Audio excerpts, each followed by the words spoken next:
I'm guaranteeing everybody here, next year we're going to win it again.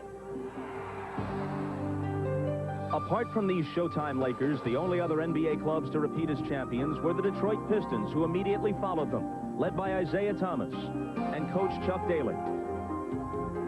The Minneapolis Lakers of George Mikan. And, of course, the Boston Celtics of Russell, Cousy, Auerbach, and other legends too numerous to mention. And now it's Jordan and Pippen, and very importantly, Phil Jackson, who understands the place where NBA history connects to motivation and resolve. It's taken longer than they thought, but tonight, some exclusive company awaits them.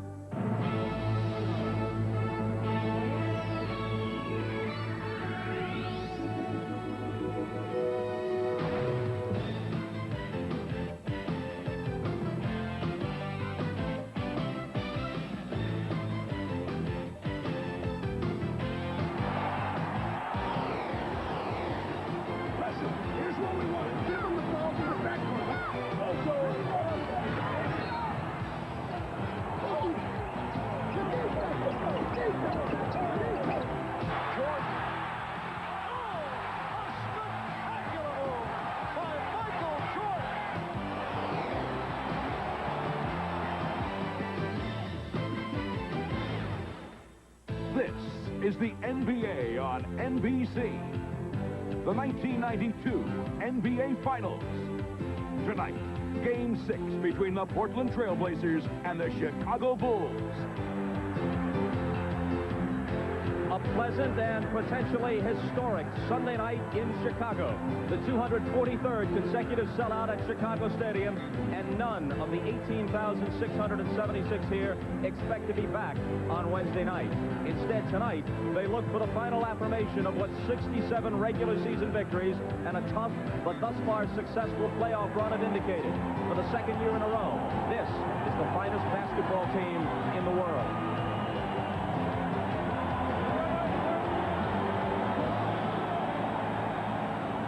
Again, everyone, I'm Bob Costas. Welcome to Chicago Stadium for Game 6. This is the Larry O'Brien Trophy, named for the late NBA commissioner and emblematic of the league's championship. The Chicago Bulls get to keep it for another year with a victory tonight, or for that matter on Wednesday night, if Portland can force a Game 7. To deny them, the Trailblazers would have to accomplish one of the great turnarounds in basketball history. Because while they trail just 3 games to 2, the fact is, for the most part, the Blazers have been clearly outplayed. The Bulls have now held the lead 83% of the time in this series. And although Portland did manage to win 1 game at home, the Trailblazers, who had been 8-0 there against other playoff competition, held the lead, get this, just 7.5 of 144 minutes of basketball in Portland, and that's on their own floor. To win the title, they've got to turn it up several notches on the world champions court. It's possible, sure, but all signs are positive for Chicago, including Michael Jordan's condition. For more on that, we go courtside to Marvin Mike. Marvelous. All right, Bob, and the story on Michael Jordan, who concluded Game 5 on Friday night with an injured thigh and a twisted left ankle. He hurt the ankle when he fell into a photographer along the baseline on Friday night. This on the follow-through of his jump shot. Now, he has played through a number of injuries through the playoffs, and he told us moments ago that he is okay for tonight.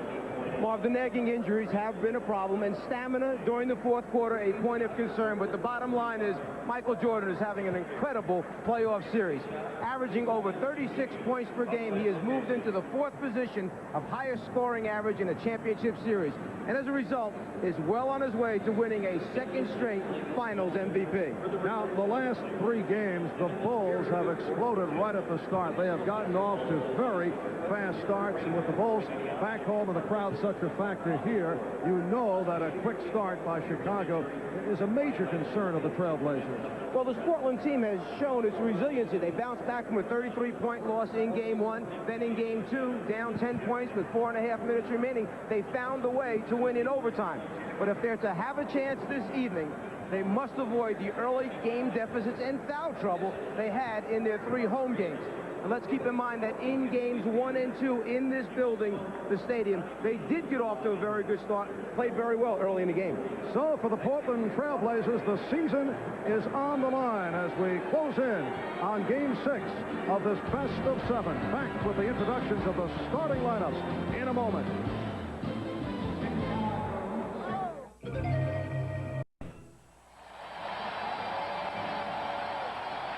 It is a beautiful 86-degree day in the windy city of Chicago, and indoors it is heating up.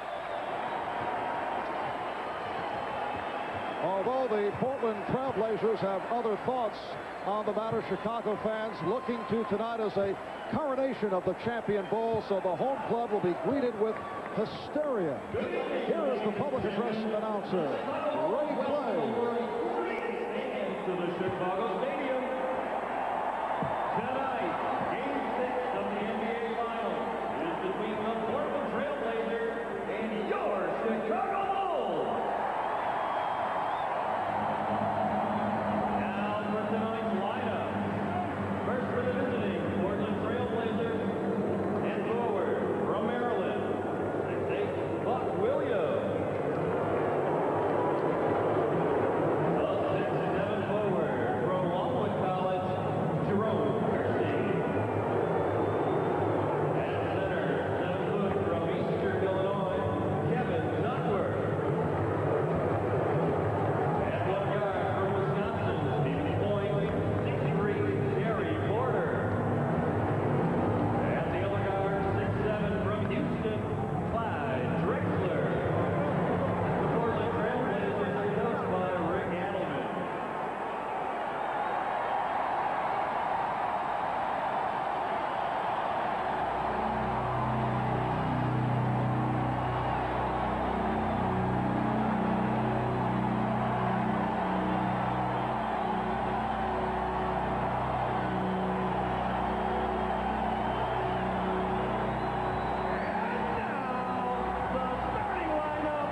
A stirring scene in Chicago during the introduction of the lineups. Now to a man who has made it back to the Midwest from his hometown of Portland after doing a nice job for the Chamber of Commerce.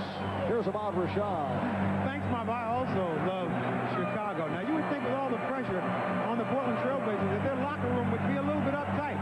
That was not the case. It was very loose. I talked to Clyde Drexler. He said the reason that we're so loose is we feel like this. We've only won 2 games in this series, but we have not played our best basketball.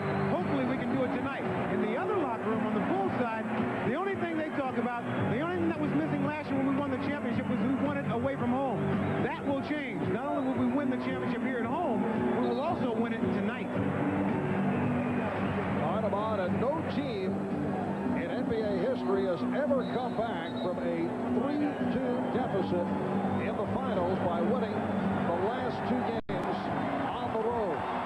The trailing team has come back 5 times to win in 7 games, but never with 2 road victories.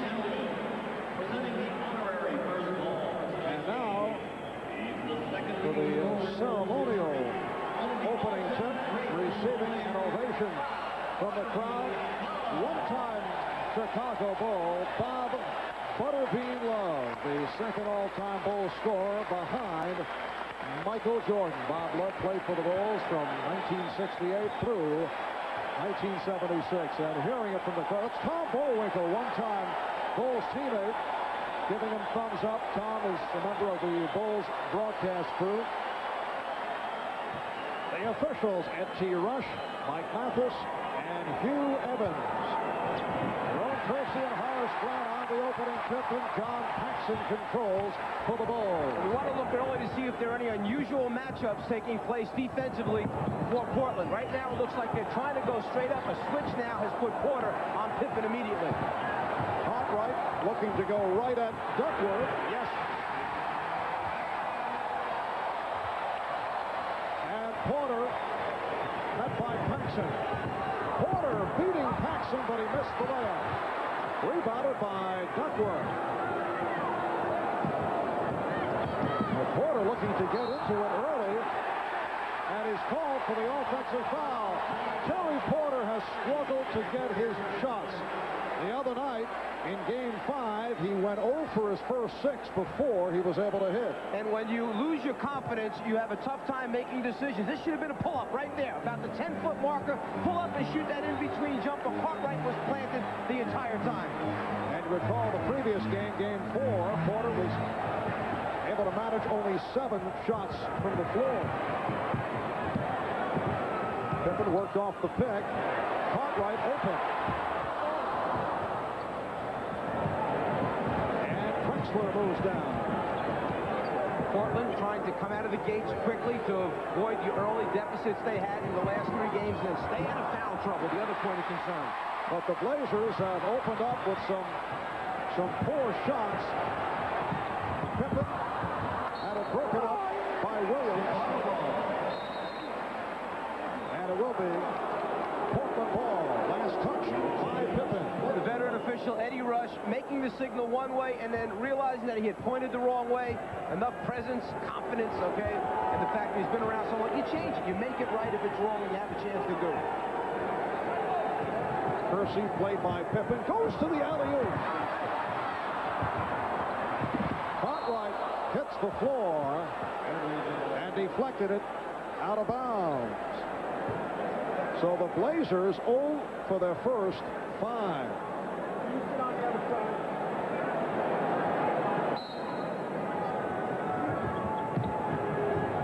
Oh, what a play by Pippen. And he was able to deflect it.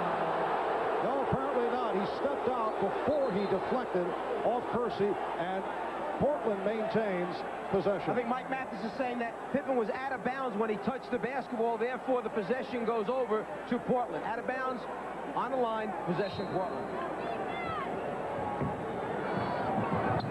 Here's Porter. Rebounded by Cartwright. So Terry Porter, in his opening minute and 45, has matched his shots attempted as Paxson was able to take the pass from Pippen, beat his man along the baseline for a 4-0 Chicago lead. Here's Porter.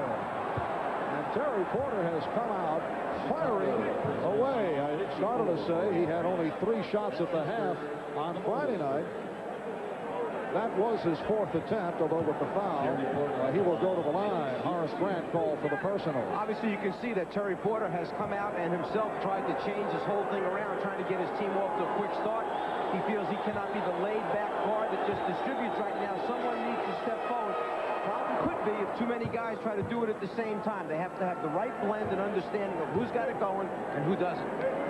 Over the first 3 rounds of the playoffs, Terry Porter was magnificent. He averaged 23 points. He shot 53%.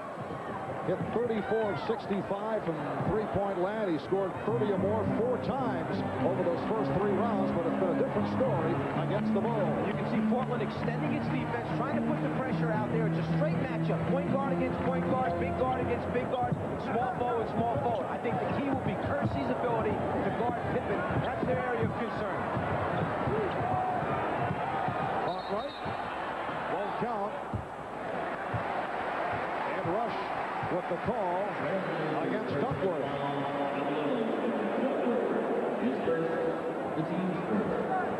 A Duckworth called for the elbow on Cartwright. So Pippen will throw in.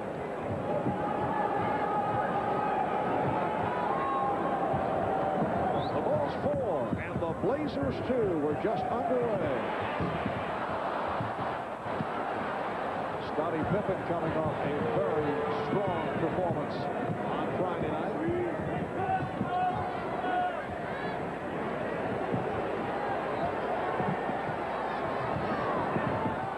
Kersey putting the move on Jordan. Kersey with the tip, and he's tied the game at 4.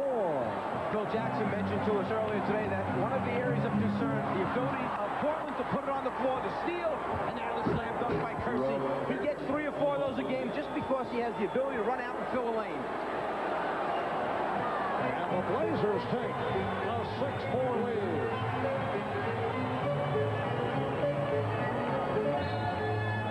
Portland came out intent on not allowing Chicago to get off to the blistering start. It's the extra effort and the athleticism of Kersey that enables him to, was it a bad shot off balance? Right, but then he corrects it by following it back up on the offensive boards. Portland foul was called on Buck Williams. Good defense by the combination of Kersey and Porter, but it's turned over by Kersey. It is a double dribble. Jerome tries to bust out of the pack. After the deflection takes place, the good hands there by Porter gets a piece. Kersey comes up with the steal. Now, as he gets going, he takes it, picks it up, puts it right hand to left hand. You can't do that. Chicago scored the first 4 points. Portland the next 6. Here's Pippen, and he's tied the game at 6.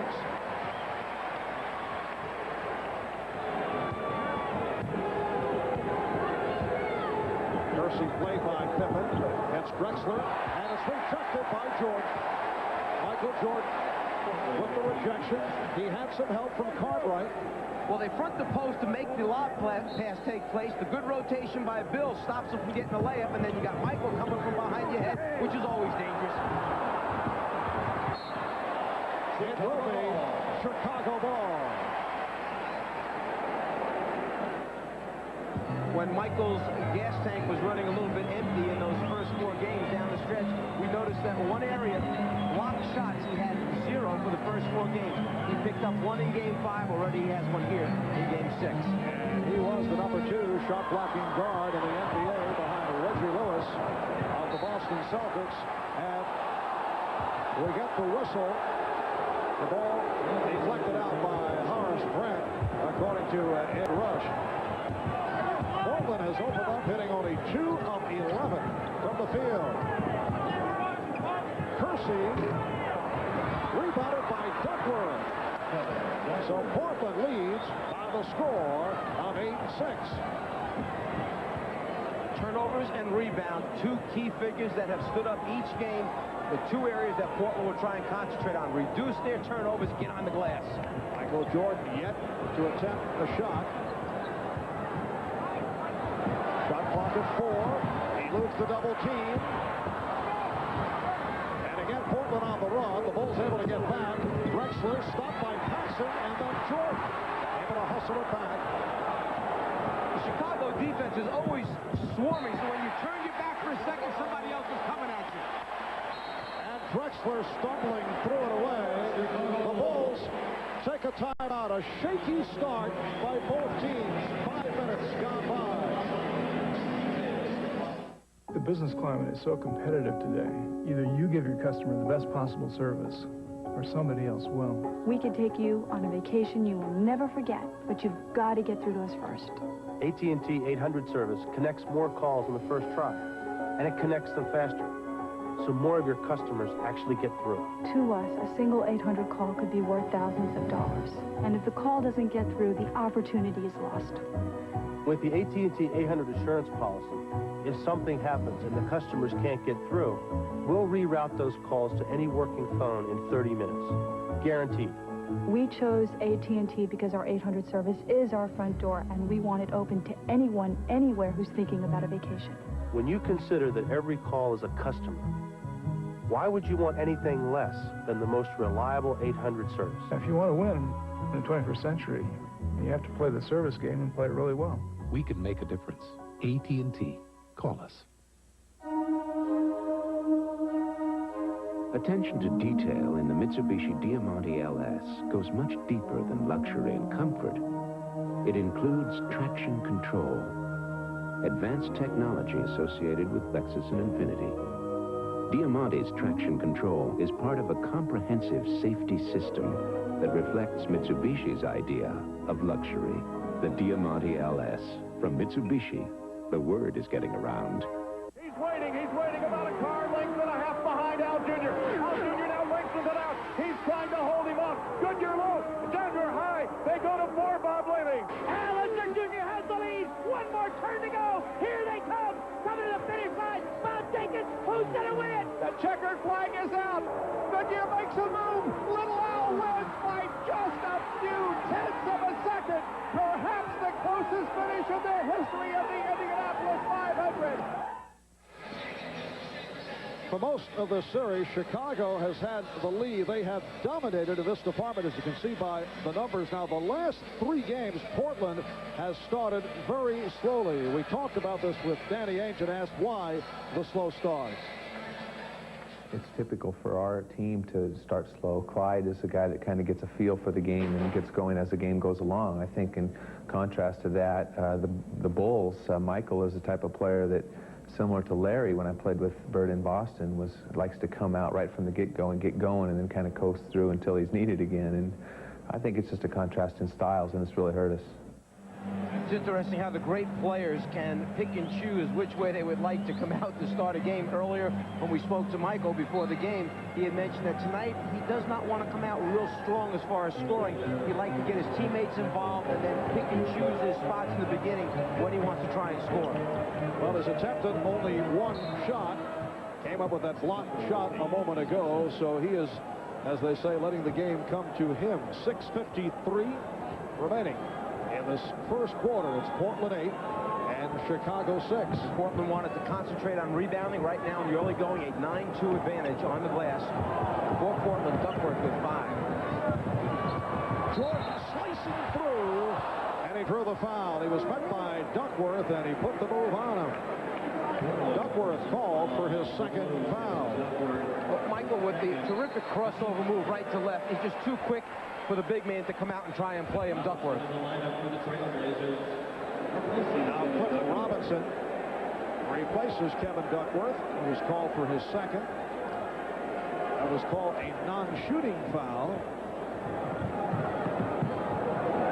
Kevin Duckworth had 5 rebounds here at the start. And the foul called on Cartwright, offensive foul. Cartwright attempting to set up, looking for position against Robinson. And in the process, he picked up his first foul. And they don't want to let the offensive man hold. The right arm right there holds Robinson so he can't come around and defend.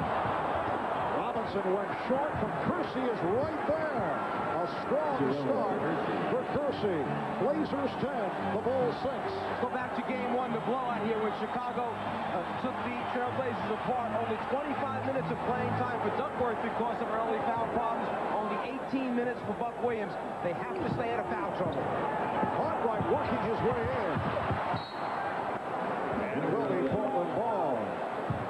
When the Bulls saw the matchup of Cliff Robinson against Bill Cartwright earlier in the season, they felt they did not try to take advantage as much as they should, so they're looking for Cartwright here. Meanwhile, Robinson from the outside.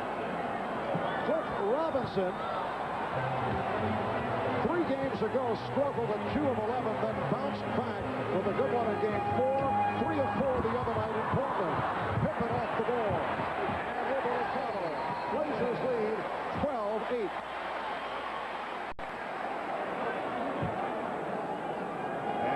Looked like Scottie Pippen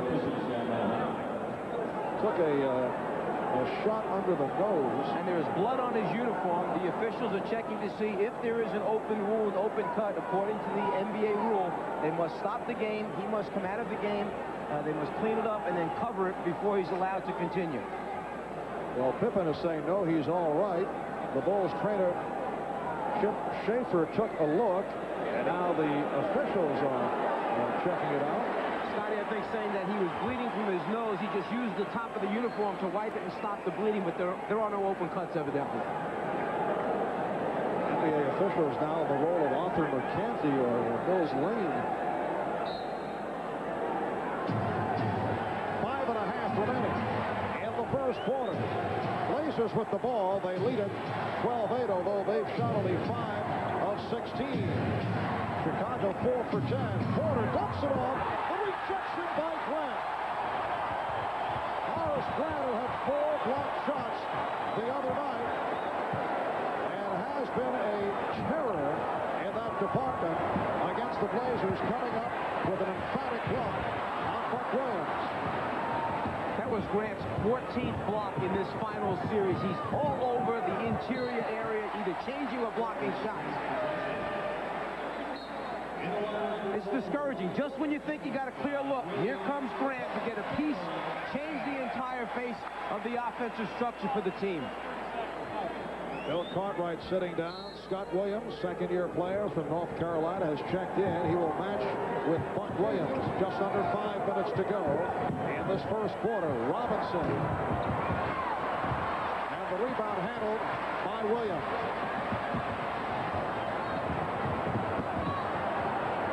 Paxson for 3.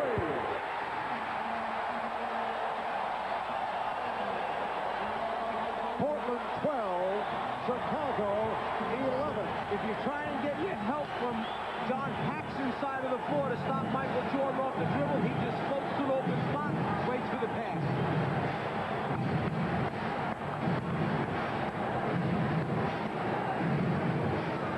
Shot clock at 3.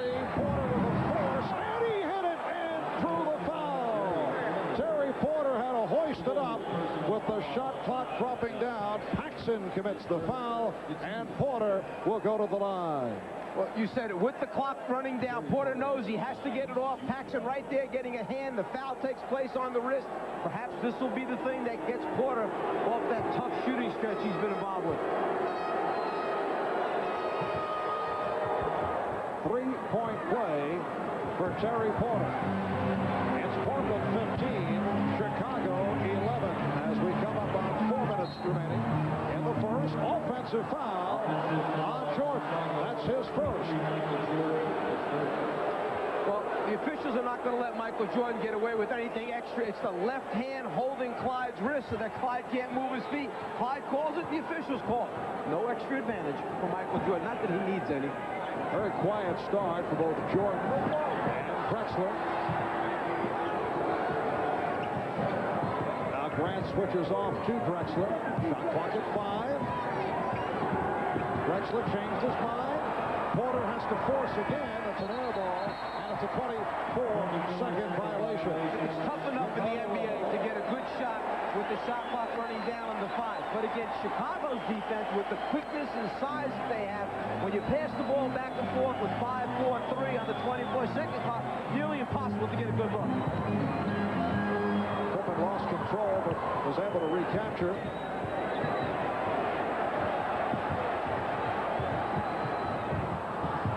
Here's Paxson on a quick release. John Paxson has hit his first 3 shot attempts. He has 7. And the Bulls trail by 2. Last time it was Michael Jordan. This time it's Scottie Pippen. Drive the seam, kick to Paxson. Loose ball foul against the Bulls. It's on Paxson. Second committed by Paxson. And now Rick Allen calls for time with 3:08 to go in the first quarter. Come on, let me show you where it's at. With smooth, refreshing taste and fewer calories than other lights, it's no wonder Miller Lite's everything you want a beer to be. Miller Lite, it's good, that's that. If potato chips are going to cross your lips, keep them fresh, make them fine all the time. That's Pringles, not the Pringles. Not like chips in a bag, they don't stay fresh, it's a brag. Candles bagged with buster pieces, get your hands full of greases.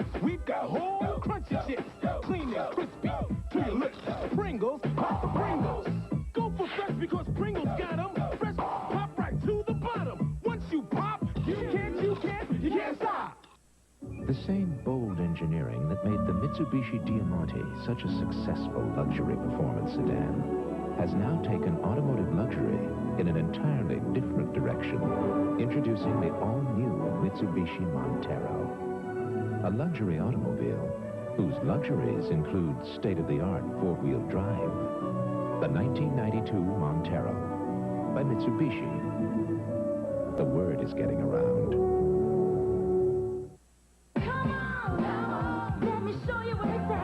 Brewed from the start to be a great tasting beer, not a watered down version of something else. Miller Lite, it's everything you want a beer to be. Miller Lite, it's it, and that's that. For America's Olympic hopefuls, the moment of truth is now. Now is the time for Carl Lewis at age 30 to prove he is still the world's fastest human. Now is the time for Leroy Burrell to sprint into history. Who will be America's Olympians in Barcelona? The U.S. Olympic Track and Field Trials next weekend on NBC.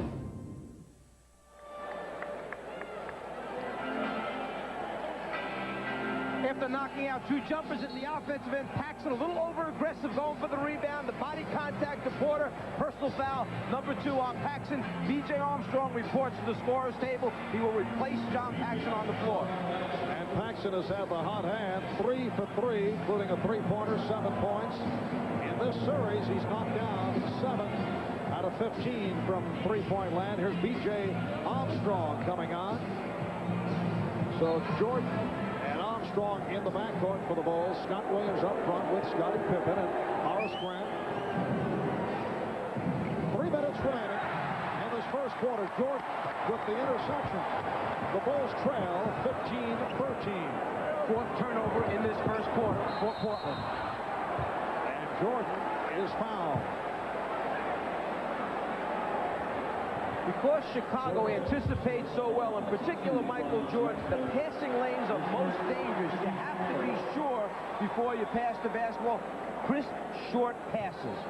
Clyde Drexler, who was in foul trouble throughout the game on Friday night with 4 in the first half, was called for his first, again, a non-shooting foul. Now Jordan posting up Drexler. I played him well. Jordan passed on the 3. Finds Grant. Oh, what a play by Horace Grant. And he's tied the game at 15. And Danny Ainge had mentioned to us earlier that one of the problems with double-teaming Jordan on the perimeter is that he hangs in the air so long, you just don't know where he's going to drop the ball off at the end. Robinson, yes. Cliff Robinson with his second field goal. He has 4, and the Blazers lead at 17-15. Now Jordan being played by Kersey.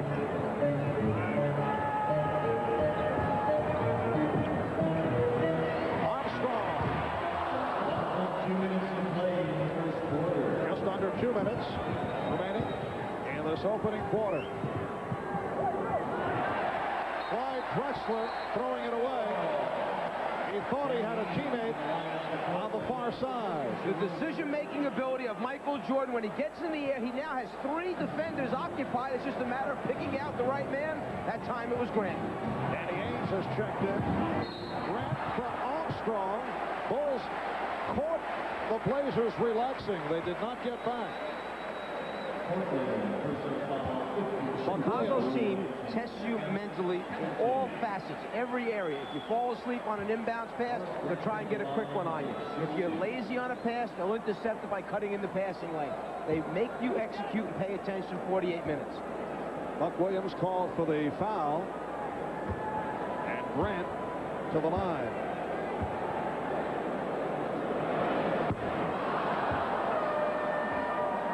And now Kersey makes his return, and Buck Williams sits down after picking up his second. It has been a quiet series for Buck Williams. As Bob mentioned right at the start of the game, he's bothered by a bruised heel. Nice pass from Grant, finding Williams. And the game is tied at 17.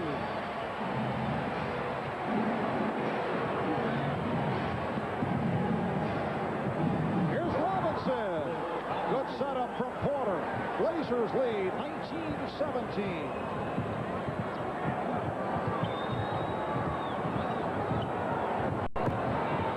Jordan. And that is his first field goal. Pulls it Blazers and 19 apiece. Kersey able to penetrate. 8 points for Kersey. The Blazers lead by 2. And that's the freewheeling type of attack that the Trailblazers want to get involved with. Couple passes, put it on the floor, break down the defense. Last couple of times down, Drexler getting some help with Jordan. Williams rejected by Robinson. Here comes Porter. And it's Kersey again, giving Portland a 23.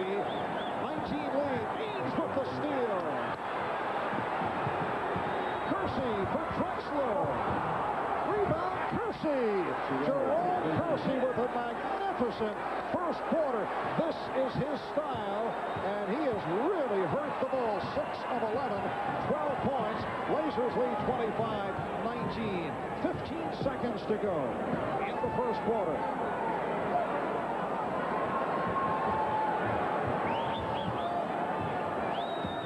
Down to 5. Jordan. And it will be Blazer ball with 2 seconds remaining.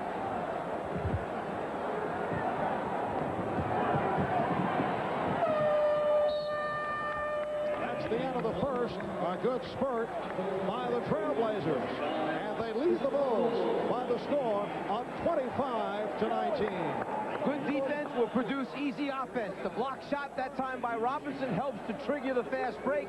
Blazer basketball. Get out, fill the lanes, and then the ability to convert at the end. Porter getting Kersey involved early in the game, and then turning the tables around, paying attention to some sloppy play. The steal takes place on the inbounds pass. Danny Ainge heads up at all times. Don't get careless. The Trailblazers make it pay at their end of the floor again. The transition game. So a big quarter for Jerome Kersey, leading the way with 12 of the 25. Car and Driver has named it to its 10 best list 4 years in a row.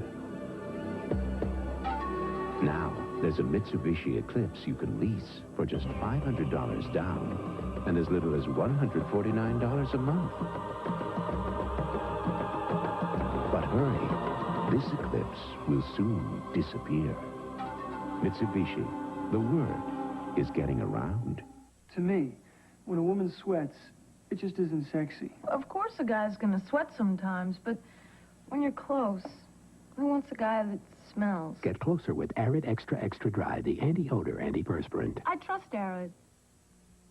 You know, I've messed up on a few relationships in my life, but there's one that's lasted over 35 years with a lot of help from Quaker State. It's tough on wear, tough on sludge. So Quaker State and I are planning on a meaningful relationship with my new car. So why don't you do the same with your new car's engine, and Quaker State will guarantee it for 250,000 miles or 10 years in writing. You think if I gave Lonnie the Quaker State deal, she'd give me the same guarantee? Quaker State is one tough motor oil.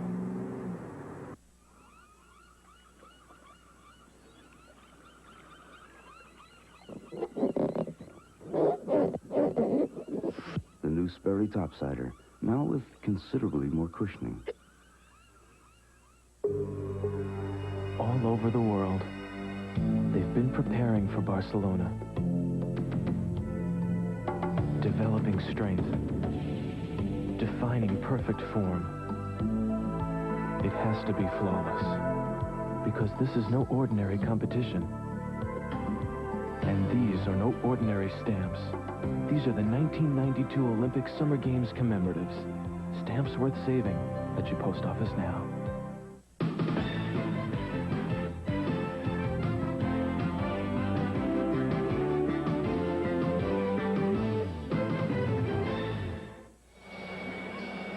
After one in Chicago, Portland with a 25-19 lead. Jerome Kersey, for the most part, has been outplayed in the series by Scottie Pippen, but he's come on the last 2 games. He was a key to the victory in Game 4, played well in Game 5 on Friday night, and here in the first quarter, 6 of 11, 12 points, 5 rebounds. The reason that it's so important is because they are relying on Kersey to play Pippen defensively and keep pressure on him. Pippen leads the Chicago team in assists. The offense runs through him. So if they can keep pressure on him, obviously it will affect their offensive efficiency. If you get him pumped up at the offensive end, maybe he'll work hard at the defensive end. Shot clock down to 3. Drexler for 3. Oh, he got the roll.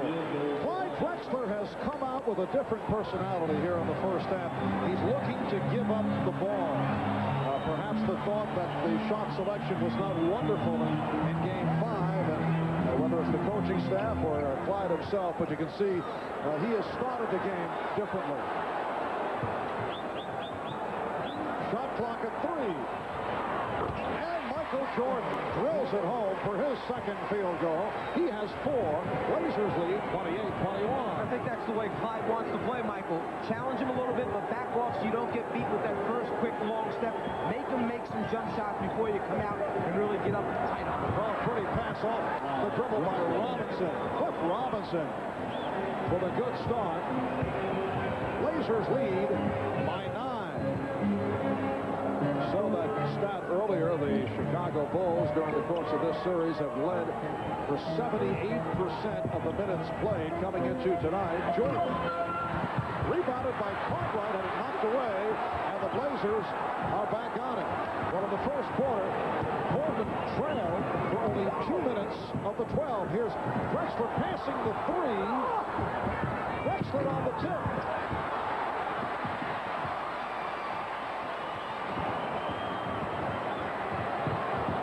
Jordan changed his mind with the 3-point opportunity. Pippen, tough angle shot. And it will be Portland possession. Clyde Drexler with the 3 gets the real good roll. This thing grabs the rim, finds a way to get back in again. He'll take it anyway. Just so long as Clyde knocks him out, it will open things up on the interior for this Portland team. Drexler getting inside.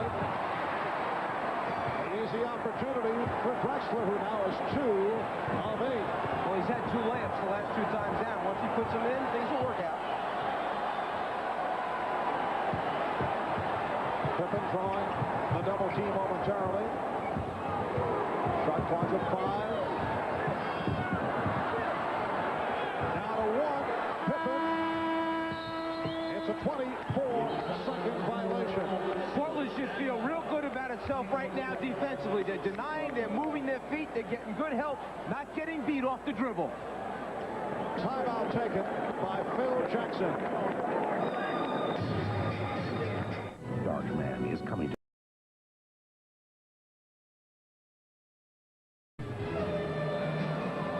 Welcome back to Chicago, where the Blazers lead by 9. Early in the second quarter, there's Phil Jackson in his 3rd year as coach of the Bulls. Led them to a title last season. I asked Phil, what are the major differences between gunning for the NBA championship this year as opposed to a year ago? Well, last year was a honeymoon. It was you know, everything was successful. We tried a lot of things that were unique and special, and they just seemed to all work. It was a kiss of you know, the beloved almost. Today's been, this year's has been, honestly, it's been a journey filled with travail and pitfalls and you know, carping and little things that are going on. And it's been tough. It's been a real hard road. Yes, it has been a very difficult run for the defending champions through the playoffs. Extended to 7 by the Knicks, 6 on the Cavaliers. Kersey with the intended pass to Williams. And the ball goes back to Chicago. So Buck Williams back on the floor.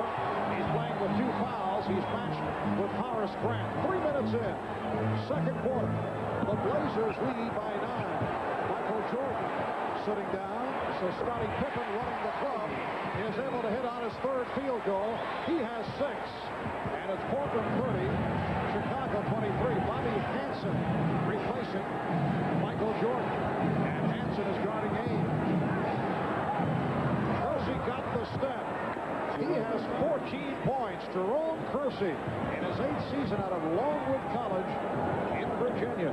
He's become one of the most physical, explosive, small forwards in the NBA. And Hugh Evans with the call. It's a pushing foul on Danny Ainge.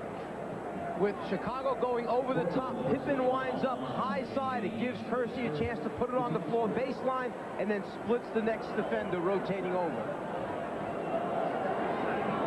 Jerome Kersey, another successful example of Portland going after the terrific athletes, even if they're raw. Kersey has certainly come a long way from Longwood College in Virginia. Pippen for 3.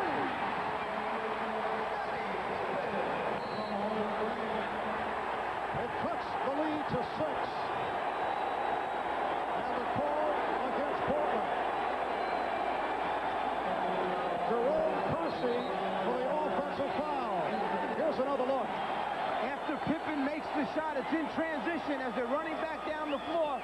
Kersey trying to hold Pippen up and then delivers the forearm. Not going to get away with that. And Rick Adelman looking to settle things down. Kersey out, Duckworth checks in. So Kersey with 14 points, 6 rebounds. He has been able to ignite the Trailblazers in this first half. That three-pointer by Pippen is first of this series. He missed his previous 6 attempts. Cartwright, yes. It's Portland 32 and Chicago 28.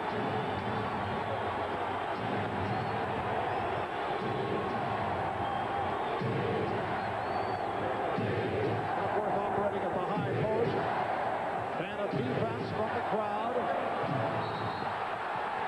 the offensive foul on Duckworth.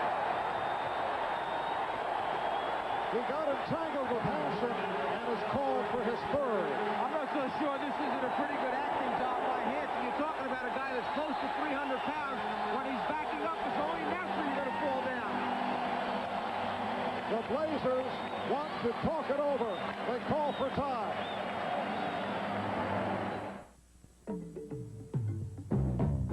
Sometimes I dream that he is me.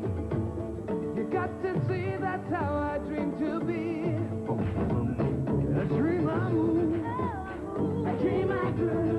Like Mike, if I could be like Mike, I'm gonna be like Mike. Like Mike, if I could be like Mike, be like Mike, like Mike. If I could be like Mike. Watch out, America. There's a new league in town. Where'd I go? Whatever your name is! Tom Hanks is managing. Are you crying? There's no crying in baseball! Gina Davis is catching. Not bad, not bad. And Madonna is scoring. Oh, now hey, on the field. It's the Grand Slam comedy of the summer. Gotcha! A League of Their Own, directed by Penny Marshall. Rated PG. Season starts July 1st at theaters everywhere. June 20. A few moments ago, Jerome Kersey was on a roll. He had scored 14 points, but then he committed a personal foul. As he came out, he questioned, why are you taking me out? Rick Adelman said it's 3 fouls. Personal fouls are a problem. We got to get you out. Then when Rick checked back with his bench and they checked their stats, they realized that Kersey actually had only 1 personal foul. In looking up at the scoreboard, there was misinformation up there. Adelman read it the wrong way. Kersey was taken out of the game. As we come back to play now, Kersey's on the floor. Yes, Jerome Kersey with only 1 foul. I thought was that perhaps he was taking him out to settle him down, but he thought he had 3 fouls on him. So Kersey, as you say, is back. Chicago in the midst of a 7-2 run without Michael Jordan over the last minute and 59. You know, going back to that situation, it probably was a good move that he came out of the game. Get him relaxed, settle back down again after that foul that he picked up on Pippen with the elbow. Now Drexler being guarded by Hanson. Kersey met on a switch. Drexler. Loose ball foul.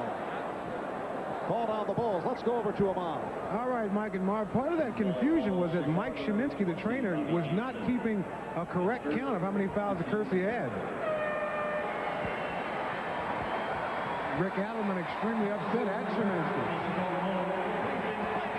All right, and here comes Michael Jordan for Bobby Hansen, who committed that foul. 6:40 remaining in the first half. Marv Albert with the czar of the telestrator, Mike Fratello, and Ahmad Rashad. Drexler, he was pushed.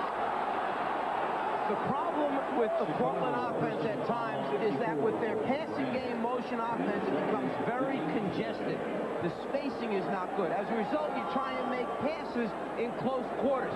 Too many bodies. You have 6, 8 bodies all in the paint area there. It makes it tough to see, deliver, and catch, and then convert at the end. Drexler to the line. He was pushed by Grant. At one point in the series, Clyde hit 28 straight. The free throw line. He's off to a slow start. As you can see, only 2 of 9 from the field. 7 points for Drexler. It's the Blazers 34 and the Bulls 28. It's a deceiving 2 for 9, though, because he's had some real good shot opportunities, which normally he's going to make the inside layups.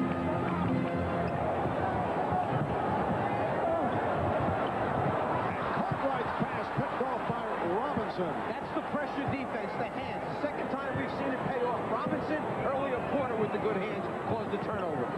But Robinson has had a strong all-around first half. Nice feed. Robinson from Kersey, and the Blazers lead 36-28. Spacing that time much better for Portland. They were spread out. They had Chicago's defense extended. Therefore, you can run backdoors and make passes in the open passing lanes. Here's Pippen and Buck Williams with the box out.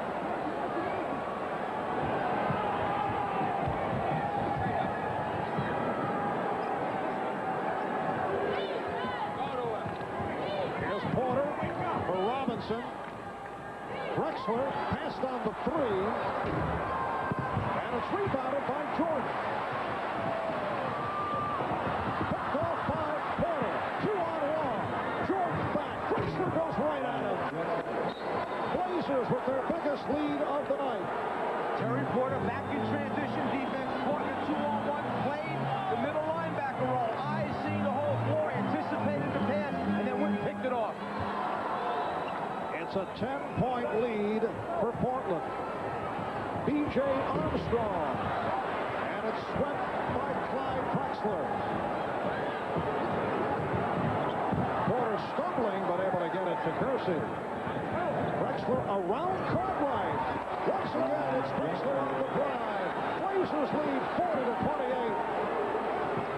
And the Bulls calling for time. Couldn't get the time out. The ball was knocked out of the hands of Armstrong, and last touch by Armstrong as the Bulls were trying to indicate the timeout, and they may have relaxed for an instant. It will be Portland ball when we come back following the timeout. And Porter caught 2-on-1, caught right behind him. Pippen trying to fill the left lane, comes up with the steal, and then lets Drexler be the decision maker. Makes a nice decision. Clyde goes by Cartwright. He knows there's a mismatch there, and then Jordan try and get there a little bit too late. I'm Spike. My house. And these are my housemates.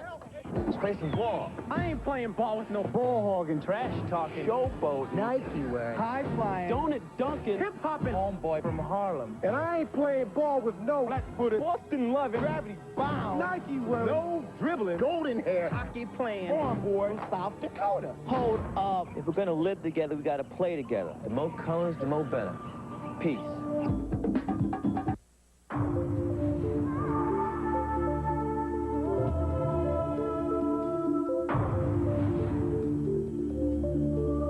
Acura, we believe that a luxury sedan should appeal to a driver's appreciation of soft leather, fine wood, and beautiful stretches of asphalt. The Acura Legend sedan.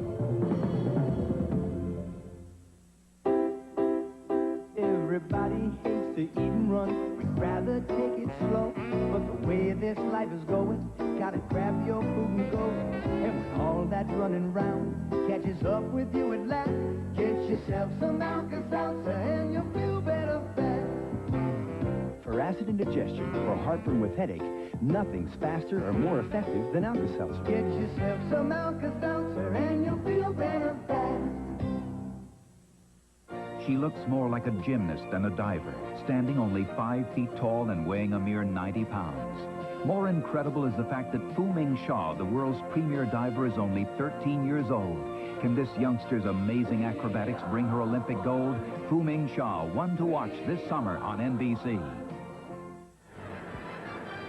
Bob Costas back at Chicago Stadium. Now, coming up on the Prudential Halftime Report, we'll be joined live by 2 of the NBA's best coaches, the Knicks' Pat Riley and the Nets' new man, Chuck Daly.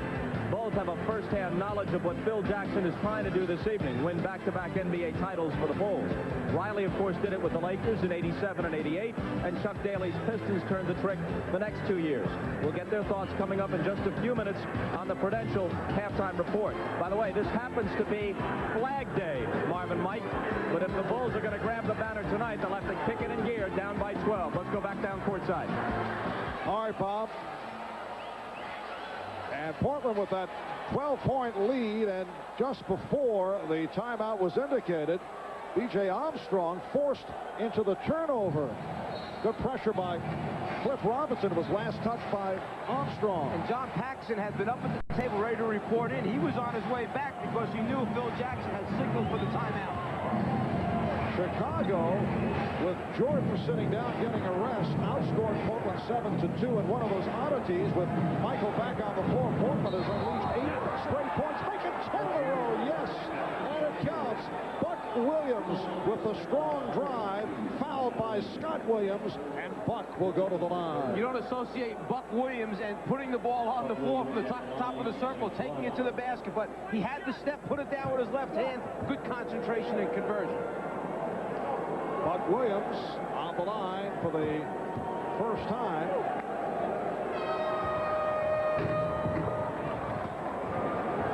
The Blazers 43, the Bulls 28. Portland playing for its playoff life. And they've jumped in front by 15, hoping to tie the series at 3 to force a 7th game here in Chicago on Wednesday. The Bulls seeking to wrap it up. Pippen rejected and fouled by Kersey. Well, the defense is swarming right now for Portland, and with their athleticism, they have the ability to change and block shots. That time, the block was good. It was the left hand in the back. That's where the foul was called. An 11-0 run overall by the Blazers. That now is number 2 committed by Jerome Kersey. Pippen to the line for the first time. Scottie Pippen picking up his free throw shooting after he had some difficulties in Game 4.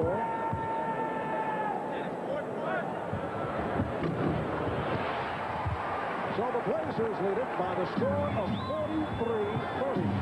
3:45 remaining. First half, and Ainge lost it. What you want to do is try and have the guy bring the ball up the floor against who you feel is the weakest defender, the guy least likely to put pressure on the ball. They felt that the matchup of Paxson on Ainge, that would be the best way. Bring it up with Danny Ainge, take some pressure off the other guys. Didn't work out that way. Brown trying to get the Bulls back into it. Jordan through the foul. It's a chant we have not heard during the playoffs. Let's go Bulls from this capacity crowd at Chicago Stadium. Michael Jordan to the line for the first time. Michael coming into tonight's game with an injured thigh and a twisted left ankle, although he told us prior to the game that he's all right. He has played through a host of injuries right through the playoffs. Here's Terry Porter coming back. And he replaces Cliff Robinson, who had an excellent first half. Cliff Robinson, not only his ability to score the basketball, but he is a highly skilled player. He passes, he finds open people. block shots at the defensive end, gives you a little bit of everything, and then flexibility as far as where you want to play him. Big forward, small forward, even the center spot at times. Robinson 4 of 6, 8 points. Portland 43, Chicago 32. Chicago now extending his defense with their trapping defense. Grant up on the ball. Portland wants to attack this for scores if it can. Porter giving the three. Terry Porter with the three-pointer. Portland so successful during the course of the regular season and the earlier rounds of the playoffs in three-point land, but they have had a horrendous time of it in this series. Today, though, they've hit 2 of 3 from downtown. Michael Jordan has 8 points, and the Blazers now lead 46-34. Prior to today's game, they were 8 for 45 in this series, just over 17% from the three-point line. Drexler trying to save it. Jordan able to recapture.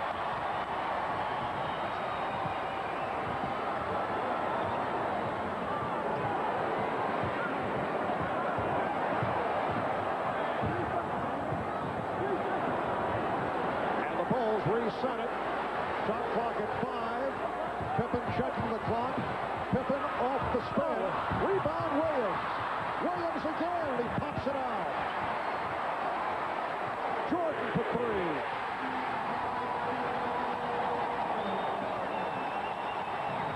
You're not going to believe this when I tell you, but he really didn't shoot that one well. It wasn't the kind of look that he wanted. It was more of a line drive type shot than his normal walk behind the three-point line. So the Portland lead is now 9. They've led by as many as 15. Terry Porter.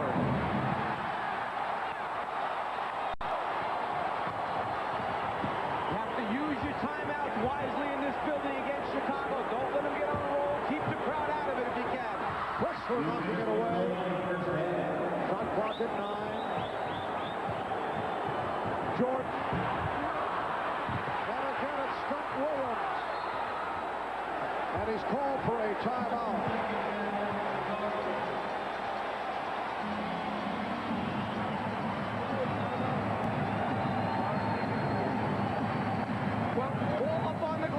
Scott Williams, a big, wide body, keeps it alive and then kicks it back out deep. Michael Jordan calls for it and says, I'll take it from here. Shoots a line drive 3, knocks it out at the bottom. And again, the big, wide body on the glass with the good hands, giving Chicago second chance opportunities. Surrounded that time, he decided to utilize the 20-second timeout and save what could have been an errant pass.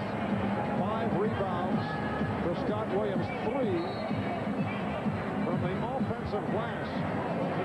1:50 remaining in this first half, and Portland with a 46-37 lead. The Blazers led by as many as 15, but Chicago has turned it off a 9-3 run. Now the Blazers have called for a 20-second timeout. This might be a good opportunity to take Porter and put him outside on Michael Jordan. Jordan's gone by Drexler the last couple of times off the dribble. Perhaps Clyde a little bit fatigued right now. Take Clyde, put him down against Pippen, who's not as quick off the dribble as Jordan. Play Porter on Jordan, play Drexler on Pippen to change the matchup, give a guy a chance to catch his breath. You mentioned right at the start that Michael Jordan is having one of the remarkable playoff series of all time. Clyde Drexler has had his ups and downs, although he's averaged 25 a game. But the stats can be deceiving. For example, back in Game 5, he did score 30 points, but he did not shoot well, and his shot selection also certainly could be questioned. Scottie Pippen, rebounded by Clyde Drexler. Drexler, though, has sparked his Blazers the last couple of minutes now from three-point range. Rebounded by Grant. 3-on-2. It's Pippen kicking it out to Paxson. Rebounded by Pippen. Now Jordan for 3. Yes!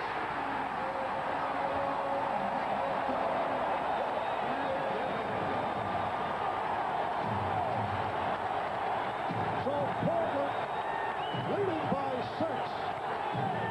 The Bulls in the midst of a stroke. Terry Porter able to answer. Looks like the stroke has returned for Porter. Remember, when you take long perimeter jump shots and they're not going down, you get long rebounds off the rim. And with this Chicago team, they run out so well, you want to try and control that. Take high percentage shots, particularly when you come in shooting at 17% from the three-point line. Scott Williams to the post-up move. His second field goal off the good fake, and he's brought Chicago within 6 with a half-minute left in this first half. Nice pass from Drexler, and he's fouled. Scott Williams called for the foul on Buck Williams. An excellent look that time by Clyde. Williams had turned his head for a split second, lost sight of Buck Williams as Buck ran the backdoor move. Little pump fake, ball fake to get him in the air, and then the contact on the arms. Scott Williams hears it from the crowd as Cliff Livingston checks in. 4 points, 5 rebounds for Scott Williams. Coming up on the Prudential halftime report, we will hear live from the two coaches who most recently won back-to-back NBA titles. Pat Riley, who did it with the Lakers in '87 and '88. Whose Knicks took the Bulls to 7 games this year, and Chuck Daly, who won consecutive championships with the Pistons in '89 and '90. They'll join Bob Costas and Quinn Buckner. Coming up on the Prudential halftime report. Chicago will use its open or spread set. Let Michael Jordan try and break down Clyde Drexler off the dribble. If they come in double team, they'll have Paxson spotting up, they'll have Pippen spotting up, and then send Grant and Livingston to the glass. Portland trying to get the ball out of Jordan's hands early. Drexler poked it away. Jordan got it to Paxson for 3. Rebound Pippen, and he pulled the foul as time runs out. Pippen was hacked, and he will go to the line. The foul committed by Kersey. That's his 3rd. Zeros on the clock. No time remaining. And Pippen to the line. He is 2 of 2 from the free throw line. 76% for the season. And the officials are waving the players off the line.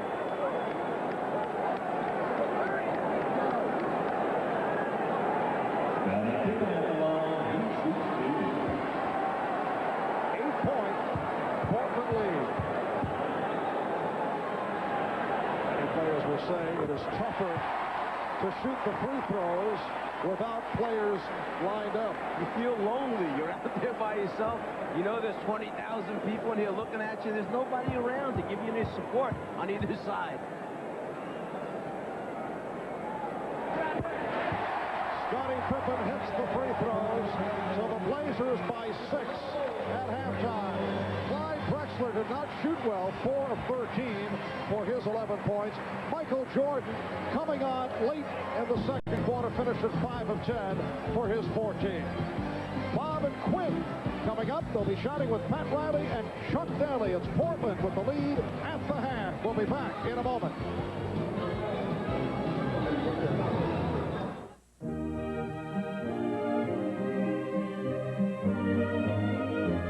In the world of luxury automobiles, you expect aerodynamic styling. A beautifully crafted, leather-trimmed interior, the uncompromising safety of drivers and passenger side airbags, and the superior performance of a 24-valve engine. You just don't expect it to be so affordable. The Acura Luxury Lease Program. It's more than a lease. It's a legend. There's only one place to get the big burger more people prefer. We're the one. We're the one, we carry the name. We're the one, we cook on a flame. Our Whopper is number 1. You're the one. The one and only Whopper at Burger King. Fixed fresh, served hot. Just the way you like For it. the best burger on a bun. We are the one. You'll wait right away at Burger King now. We're the one. One more turn to go. Here they come. The checkered flag is out. Little Al runs by just a few tenths of a second. Perhaps the Okay, on the left. That's it. Smile. You're all related now. I know it's scary. Aren't you glad you used dial? Hold it. Oh, no, don't go anywhere. Don't you wish everybody did? Take the picture. If potato chips are gonna cross your lips, keep them fresh, make them fine all the time. That's Pringles, not the Pringles. Not like chips in a bag, they don't stay fresh. It's a brag. Candles bagged with buster pieces. Get your hands full of greases. We've got whole crunchy chips, clean and crispy to your lips. Pringles, pop the Pringles. Go for fresh because Pringles got them. Fresh, pop right to the bottom. Once you pop, you can't stop. They're playing to regain the glory, playing for the USA. Jordan, Ewing, Barkley, Malone, and Magic. The world's greatest basketball players are going to Barcelona to bring home the gold.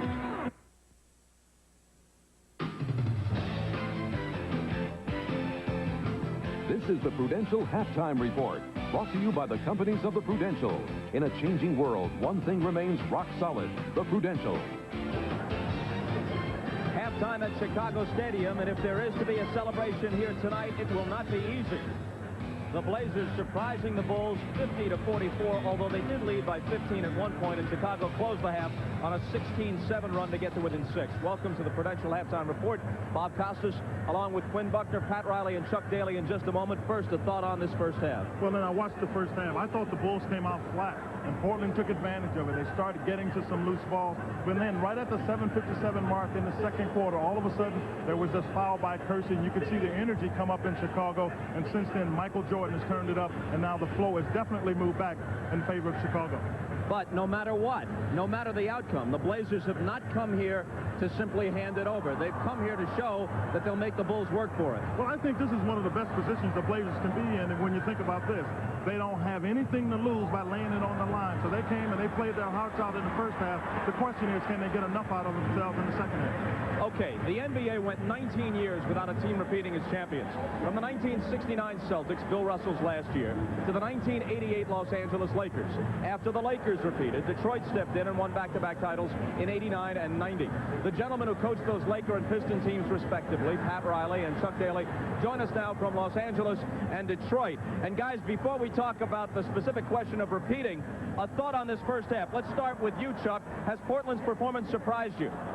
No, I think Portland's a better club on the road, frankly, every series they've ever played. But I think Jordan and company will prevail at the end. Pat, Chuck did it with Detroit before you guys did it with the Knicks. This year, earlier in the playoffs, you went at the Bulls in a very physical fashion. Is that the only way to go against Chicago? Well, Bob, I don't think you can play them conventional. I do think you have to get up into them. You can't give them any kind of airspace. You really want to have them put the ball on the floor and take it into the gut of the defense where you can get some help. So you have to play a physical game with them as much as you can. Otherwise, they'll just tear you apart. Of course, what people say, Chuck, is you can only play what your personnel dictates. So Lenny Wilkins with Cleveland and maybe Rick Adelman with Portland can try to be a bit more physical than usual, but they can't do what the Pistons did. They can't do what the Knicks did. They don't have the same personnel. No, I agree, and they've got to play their own game, and they're an athletic, high-scoring team that makes a lot of mistakes, pushes the ball, and takes shots. Some nights they fall, some nights they don't. First half, they've been playing extremely well. Well, Pat, you now coach the Knicks, but obviously having coached in the Western Conference, you played Portland quite a bit. What would you do if you're Portland playing against Chicago with the staff that they have? Well, I can't hear you real well, but I think what would we do if we would play Chicago? Knowing Portland as you do, having played against them, what would you do if you had the Portland team going against Chicago here at home today? Well, I think the way they came out in this game, if they continue to get up into them and not give them any comfort shots, don't allow Paxson to roam for any kind of threes that sort of give them some kind of relief, make them earn every single shot so they can't come back on them. I think they're going to have a great shot to win today, but if they soften up on them at all, anywhere along the way, and don't touch them on out to the three-point line, then they're going to have a difficult time in the second half. They got to contest every single shot. We'll talk about the concept of winning back-to-back after the commercial break. But before we go here, Chuck, a question for you. We talked to you a couple of weeks ago when you got the job with the Nets. You said you planned to have a face-to-face with Derek Coleman, who was so difficult for Bill Fitch to handle. Has that happened, and how did that meeting go? Yeah, I met with both he and Jerry Mills along with David Bain right here in this restaurant and had a nice session.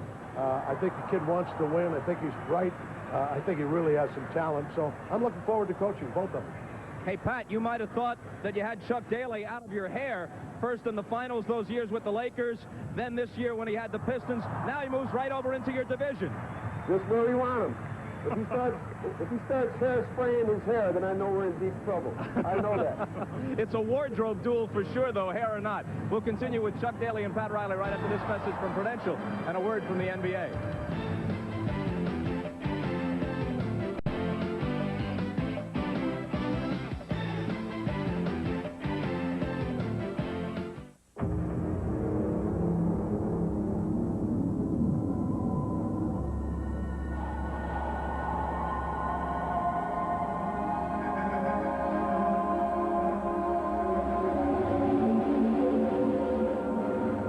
In a world of sweeping changes, there is one certainty. The financial strength of the Rock. The Prudential Rock Solid.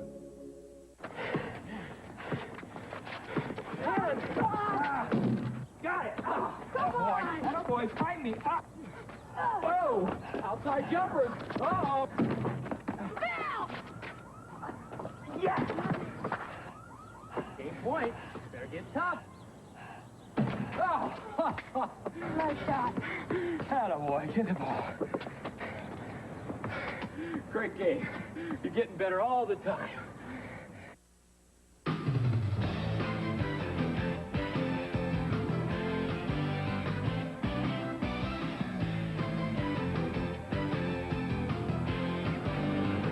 Okay, back in Chicago where the Blazers lead the Bulls at halftime in Game 6, 50-44, and we continue our conversation with Pat Riley and Chuck Daly.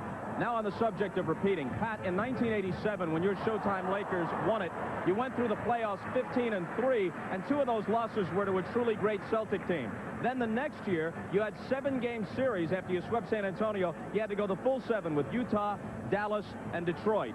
Coincidence, or is any team looking to repeat always a marked team? Well, Bob, we played 24 games in 1988, and, you know, I've always sort of characterized it as a marathon. It's an endurance contest. There really aren't any excuses. It isn't the officiating. It's not poor play. It's not the opposition. It's really more of an inner challenge more than anything else, because every single night you are going up against somebody who simply loads up a shotgun against you, and it's just a long, long, enduring battle. And I think when you have an opportunity to get there, and I do believe that the Chicago Bulls will find a way to get it done this year, they will have paid a major price psychologically to win this thing back-to-back. Pat, you were so good at getting your team motivated. What did you have to do to tell these guys? You know, I know in 85, after we beat you in 84, it was just so difficult to mentally get up for every game. What kind of motivational tactics did you use with your team? Well, I went into halftime and I begged a lot. I remember the first year we won it against Pat's club. Went in the locker room. I'd been to Vegas the night before, and Pat hasn't gotten over that yet. But I went to see the fight with Tommy Hearns. But I said, hey, we're going to win this series. We're up 3-0. It's just a case of when you want to do it. I said, let's get it over with. I know you don't want to practice tomorrow. This happens to be the 2nd anniversary, right on the nose, Chuck, of your back-to-back titles. It was June 14th of 90 when you polished the Trailblazers off in Portland to end that series in 5. Do you think a lot of this talk about repeating is just a matter of coincidence? I mean, after all, the Celtics had great teams in the 80s, but they always went against the Lakers, so they sort of alternated. Or is there something to it, something psychologically to the idea of repeating? Well, I think it takes a great deal out of you to do it, but I think the teams, we're seeing errors. L.A. did it, we did it, now Chicago's doing it. I think we're seeing errors where it's going to happen. Because of the lack of the ability to make trades and make moves, I think one club is going to be dominant for a certain amount of years. And quickly, a last question for you, Pat. You went out on a limb when you guaranteed the back-to-back titles after you beat the Celtics in '87. You had to be holding your breath the whole year after. Why did you do it? I think that was the only thing left, Bob, that team had to accomplish. If the criteria for being great in the 80s was that you had to win them back-to-back, then that was our carrot. That was our incentive. And you know, just to go back and talk about, you know, the opportunity that I had to win them back-to-back, now that Chuck Daly won them back-to-back, I don't know if Phil Jackson wants to win them back-to-back because Chuck and I left about a year and a half after we won them back-to-back. I don't know if that's such a good thing to do nowadays. Left, but found other employment, it should be noted. And for the record, Chicago 15-2 in the playoffs last year, 14-7 in the postseason to this point this year. For Quinn Buckner, I'm Bob Costas. We'll return with second half action. The Blazers leading the Bulls here by 6. Our thanks to Pat Riley and Chuck Daly. And we're back with Marvin Mike after these messages from your local station. This has been the Prudential Halftime Report, brought to you by Prudential. Come to the companies of the Prudential and build your future on the rock. It's a whole new SEC. It's a whole new place to be. Yes. Everybody's talking. There's a new word on the street. We got a brand new attitude, a different kind of beat. Yeah. It's a whole new SEC. It's a whole new place to be. It's a whole new SEC. The whole world watches SEC. A whole new SEC. A whole new place to be. For years, I've been telling you what a great organization Selland is. Great people, great inventory, great selection. But you know what? Selland is also great because of great deals like this.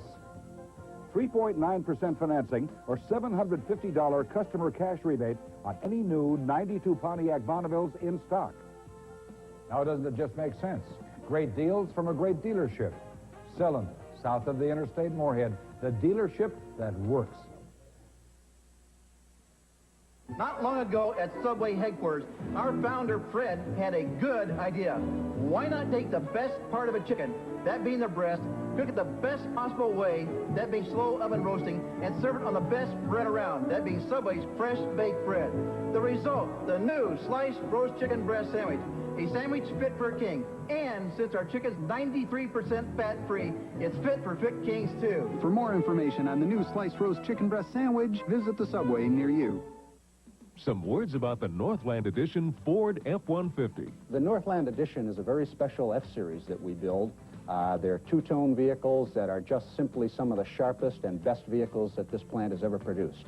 Because when the dealers get a vehicle that's built with the enthusiasm and a lot of the interest that the people have here in the Northland Edition, you know you're going to get the best possible truck you can give to a customer. Get a Northland Edition Ford F-150 now for a limited time, only at your local Northland Ford dealer.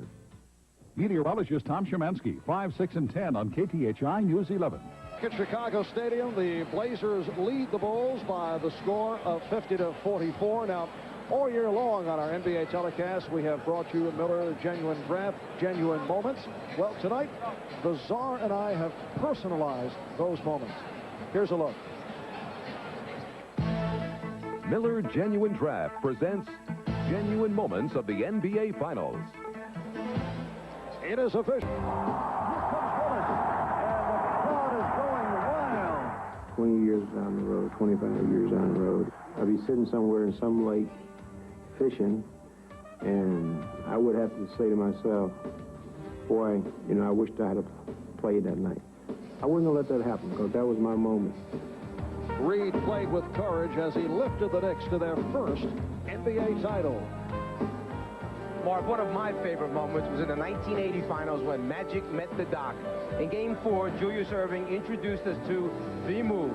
It was an incredible acrobatic performance that left our broadcast colleague a bit stunned. My mouth was like, and I looked at Coop. He looked at me, and I said to him, Coop, you think we should maybe ask him to do it again? Magic had the last laugh. The rookie played center in Game 6, scored 42 points, and led the Lakers to their first of 5 championships in the 80s. Finally, Czar, you remember last year.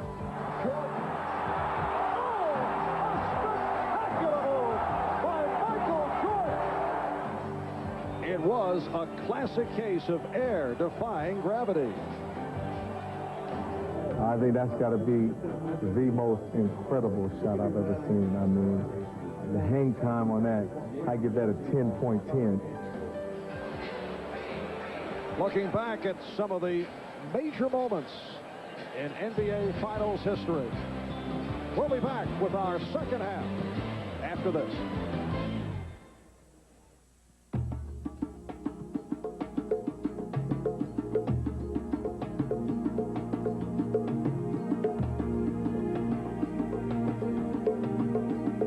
The sports car of sports cars is now the convertible of convertibles. Introducing the 300ZX convertible from Nissan. He's got a 5-iron. No, it's the Grumman Edge from Black & Decker. He clears the rough. Now with a twist, he edges the bunker. Oh, what a shot. He grooms. He edges. The Black & Decker Grumman Edge, the trimmer, with a competitive edge. Okay, on the left. That's it. Smile. You're all related now. I know it's scary. Aren't you glad you used dial? Hold it. No, no, don't go anywhere. Don't you wish everybody did? Take the picture. Let's say you're cutting out for a game of pool, or games around a pool. Now you can enjoy a non-alcoholic brew that delivers taste, not promises. Son of a Gun Cutter really does taste like beer, and no wonder. It's brewed like beer. Genuine Coors through and through. So whether you're a doggy cutter or a dogie cutter, Coors Cutter's got the genuine beer taste you've been hankering for. Nothing cuts it like a cutter. Forget about work next week. Stay up late with me and my guests, Danny Glover, Phil Donahue, Robert Altman, Wesley Snipes, and lots more. I'll give you a note for work on The Tonight Show. Portland led at one point by as many as 15. Chicago ended the second quarter with a 16-7 run. It's a 6-point lead. As we head to the third quarter, a look at tonight's Miller Genuine Draft halftime statistics. Jerome Kersey has come up big, 7 of 13 for 14. Blazers 47%, and the Bulls at 46% shooting for the half. Cliff Robinson coming off the bench for Portland supplied a number of things, not only scoring on 4 of 6 from the field, but he added his passing ability, found open teammates, and then a big block shot, which led to a fast break score. Leading scorers in the first half. Portland getting more balance tonight. 14 for Kersey. Drexler with 11. Porter with 10. Michael Jordan did not look to get into it until the second quarter. Had only 2 points in the first quarter. 5 for 10 for the half for 14. Pippen 4 of 10 for his 13-point shot. Paxson hitting the outside shot. 3 of 5, including 1 from 3-point range for 7 points. Game 6 of the best of 7. The Bulls hoping to wrap it to win a second consecutive NBA championship.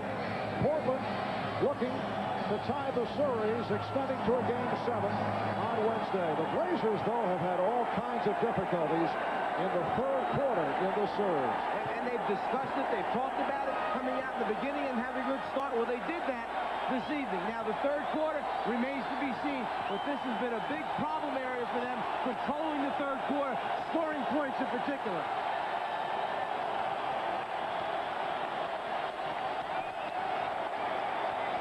Crowd here at Chicago Stadium roaring its appreciation as the Bulls take the court. It will be Portland ball as we get underway. Marv Albert, Mike Fratello, and Ahmad Rashad, along with Bob Costas and Quinn Buckner, before the usual packed house in Chicago. Kersey looking for the jumper. Now Porter works down low on Paxson. The pass not handled by Buck Williams. That's the second time that a quick pass has gone through the hands of Buck Williams. Either Buck's got to get those hands up and be ready, anticipating, or got to stop trying to throw him those, thread the needle type passes. Paxson and Jordan at the guards. Grant, Pippen, Cartwright up front. Drexler jumping out for the steal. Drexler in the open floor, finding Kersey. The crowd looking for an offensive foul as Paxson took a shot and a timeout called by Phil Jackson. Terry Porter doesn't even realize that there is a ball bouncing listening behind him after the deflection takes place. Clyde gambles and goes around baseline side. Terry turns just at the right moment. And here is where Chicago wants an offensive foul call, but the officials let it go. Kersey converts.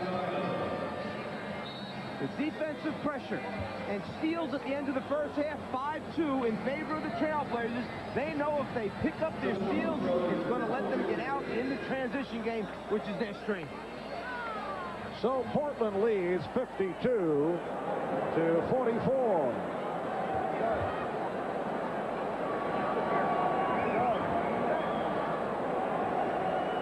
There was some confusion as to whether that was a 20 or a full timeout, and it was a 20-second timeout.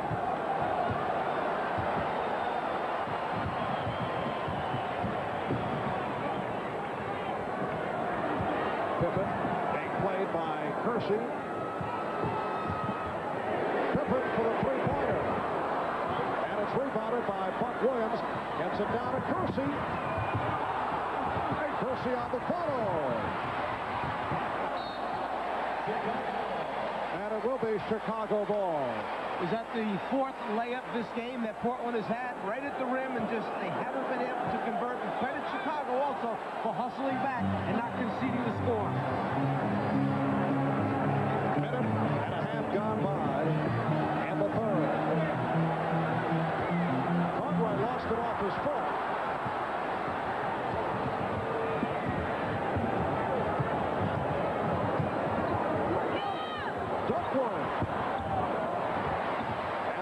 For Paxson. Here comes Pippen. Drexler turned his back and then called for the foul, and Pippen is hurt. And Clyde over to take a look. That whole thing started because of the court balance of the Trailblazers. You had Duckworth outside shooting a jump shot with the guard trying to rotate to him. No one covered the backcourt. Suddenly you look up and you have two Chicago Bulls, Pippen and Jordan, out there streaking. Drexler trying to recover and get in front way too late. Pippen, who had back surgery in the offseason, lands on that bad shot. Clyde Drexler, very concerned, went over to check it out.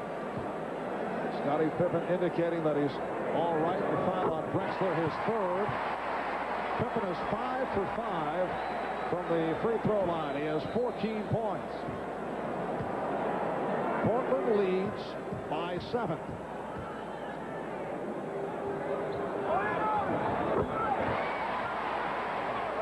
The Blazers 52. The Bulls 46.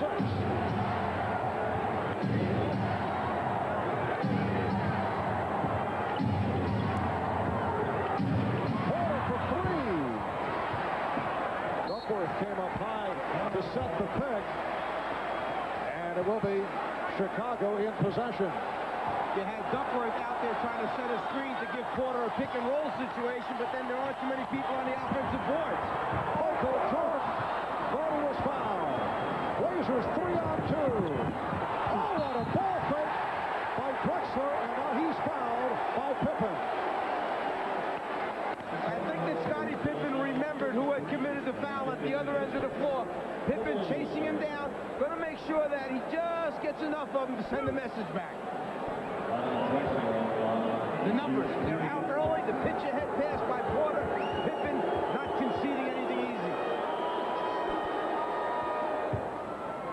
Drexler has hit 3 of 3 from the line.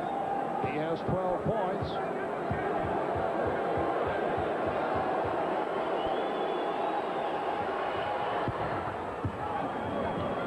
Portland with an 8-point lead.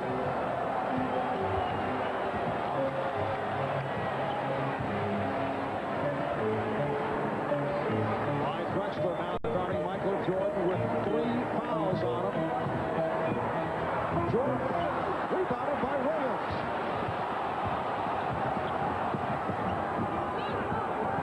Was able to get back to stifle that fast break attempt.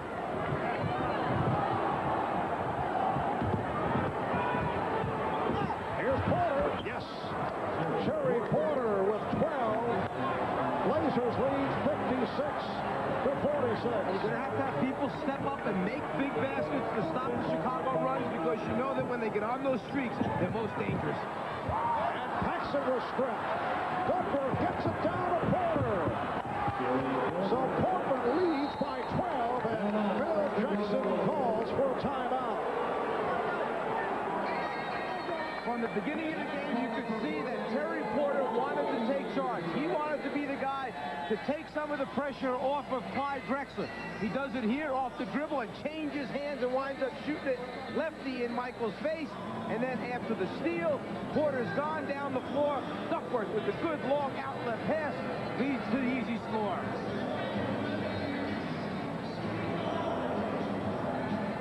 The Olympic Games is 40.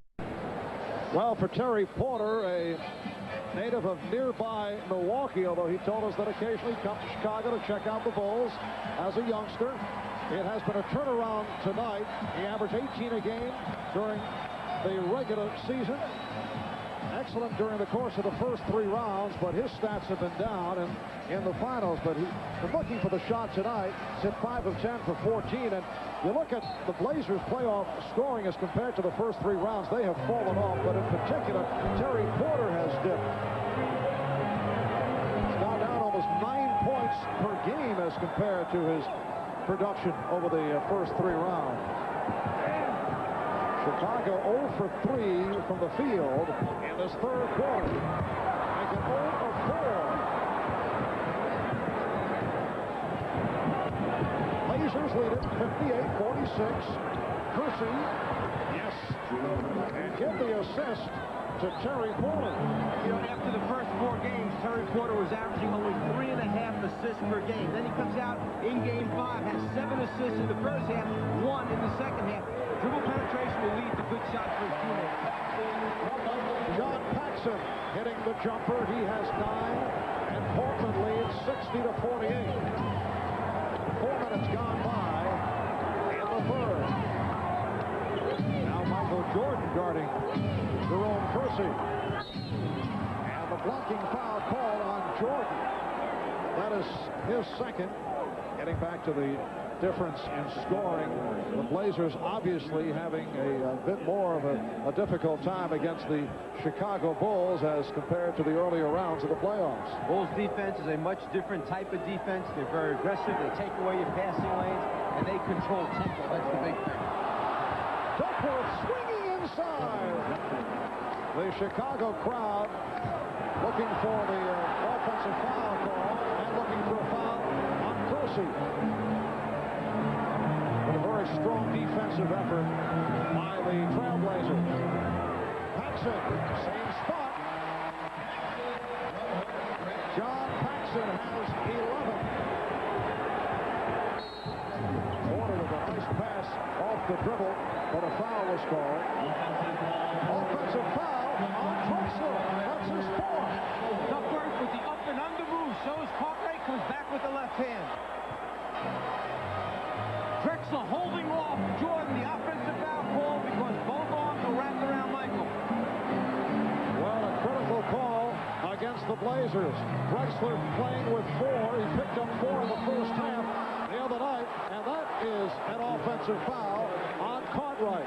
And there's some decision-making to be made by Adelman. First, a look at the 2 big bodies down low inside. The move by Cartwright swinging in on Duckworth. Too much contact, they feel, initiated by the offensive player. Therefore, the offensive foul call. Portland has asked for a timeout. They lead by 12.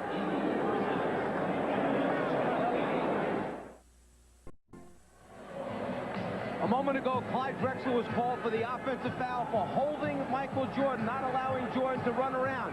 A close look shows you that the wrist right there is where he grabs and holds on. And earlier, the same call against Jordan. He held Drexler's wrist. They don't allow that. Good call.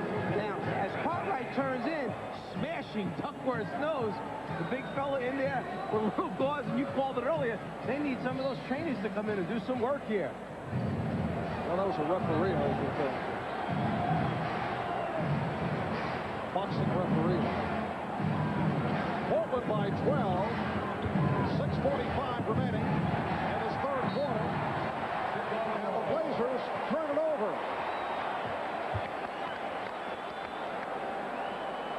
Stacey King has checked in for the first time.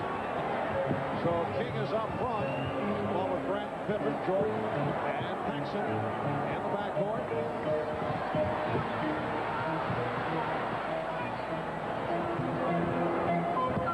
Pippen lost it. He thought he was fouled. Bill Jackson now complaining, being waved back to the bench by Ed Rush. Buck Williams with a rare outside shot. The tip missed by Drexler on Kersey. Drexler gets it back. And they get the new 24. Here's Kersey. Yes. It has been a magnificent night for Jerome Kersey. He has 20. And the Blazers lead it 64-50. Halfway through the third. Paxson in on a switch by Buck Williams. The mismatch is Drexler and Grant. Paxson to the scoop. Portland has to make a decision on those dribble handoff or split screens, whether to stay with their own people or switch. They've decided to switch out, but it leaves a big guy trying to guard a guard off the dribble. Kersey with an open shot. Jerome Kersey is hitting from all angles. Blazers lead 66-52.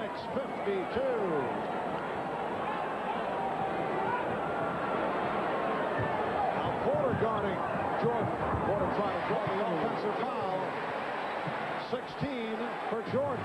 It's one of the few areas on the floor where Portland knows for sure that it wants to come and double team, and that's when Jordan is down in the low post, but you have to bring him to the double team. Buck Williams will go to the foul line. Scottie Pippen called for the personal. For Pippen, it is his second. Earlier in this series, we were talking about the improved free throw shooting of Buck Williams when he first broke into the league as a member of the New Jersey Nets.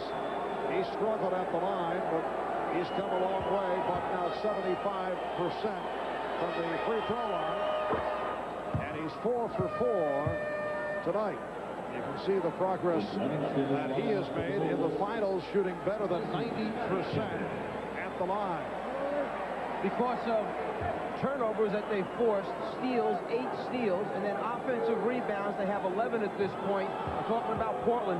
They have 10 more field goal attempts right now than the Chicago Bulls do. 56-46 in field goal attempts. Cliff Livingston checked back in, providing a rest for Scottie Pippen. Blazers by 14. Buck Williams stepping out for the steal. What a play by Buck Williams. Porter with the change of direction. And he thought he was fouled. Out of control. Dribble penetration out of control. And Jordan lost it. Livingston recovers. Here's Paxson for 3. Rebounded by Porter. Blazers have to love this style of play, though. Kersey gets it to Drexler. This is Portland's brand of basketball. They have the tempo going in their direction. And it's all happened because of their hard work. They're on the glass. They're out in passing lanes. We saw Buck Williams just pick up the steal. Second and third shot opportunities.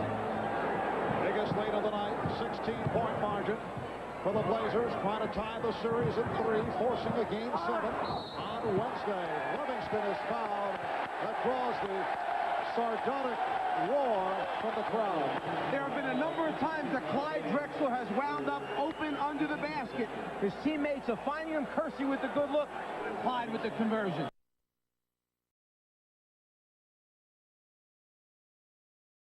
Buck Williams charged with his third, and Clifton Livingston will go to the line. That's all part of the Portland transition game of crossing either the big guard or small forward under the basket after the pass has been advanced to a corner. That time for Portland, it was advanced to the left corner. Kersey had the ball. Drexler made the cut under the basket.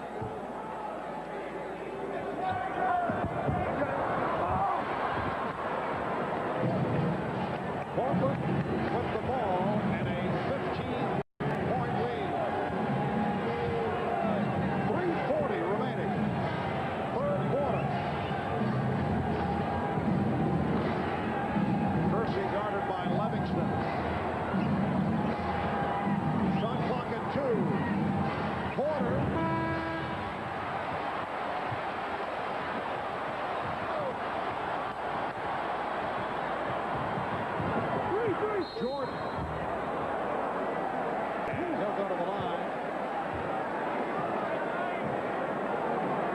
saying, is it on me? Yes, it is. So Hugh Evans. Duckworth called for his fourth.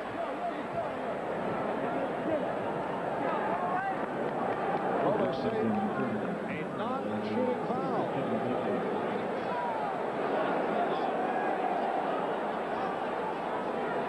And Livingston will throw in. They called Duckworth for shoving the screener into where Jordan was trying to shoot the ball, therefore no shot attempt.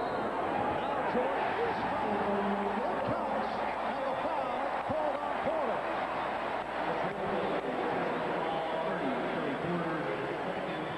The team score. Jordan knows he can get a good look over Porter. Porter tries to body him out, and then just a touch on the turn is where the whistle is called. Now, with this lead that Portland has of 13 points with Michael shooting, and knowing that Drexler has 4 fouls, just around 3 minutes remaining in this quarter, is it a good time to take him out, rest him, so you have him for the entire fourth quarter with 2 fouls to use? You wouldn't want him to pick up one right now, holding this lead. Portland by 12. Robinson, dangerous passing by the Blazers. They got away with it, though. Drexler able to hit, and the foul.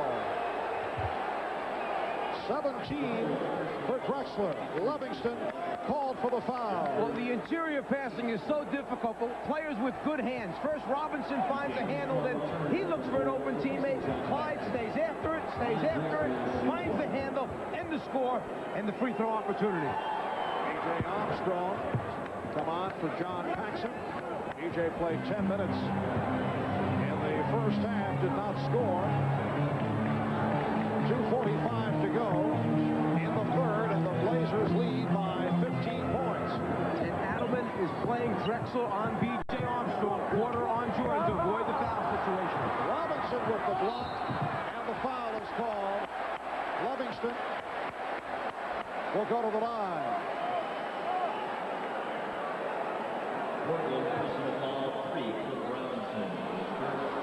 First the block attempt, and then the live bodies on the glass. This is what Cliff Livingston goes in the game for, to get second, third shot opportunities, do all the dirty work in the lane around the basket. So Cliff Robinson with his first. Livingston is 1 of 3 from the line. And Duckworth sitting down after picking up his fourth.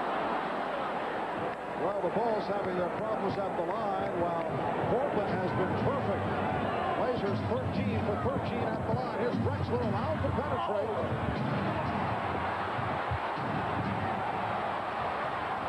Jordan putting the move on Porter. Stopped by Drexler. Terry Porter hitting the floor hard.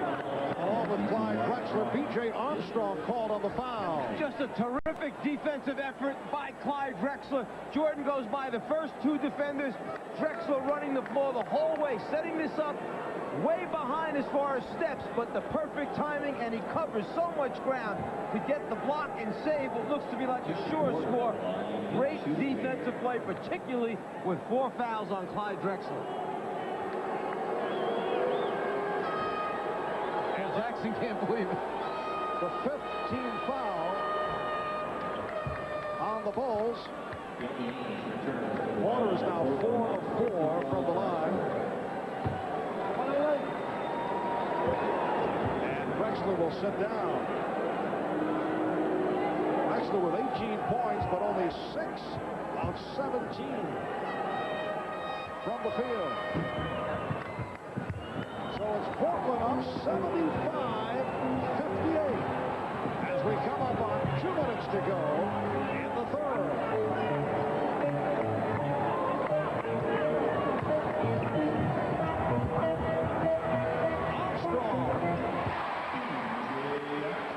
Armstrong with his first field goal. Blazers by 15.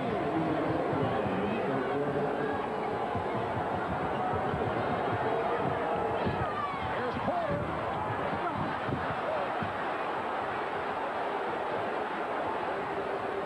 And again, the Blazers control the offensive board. 13 offensive rebounds for Portland.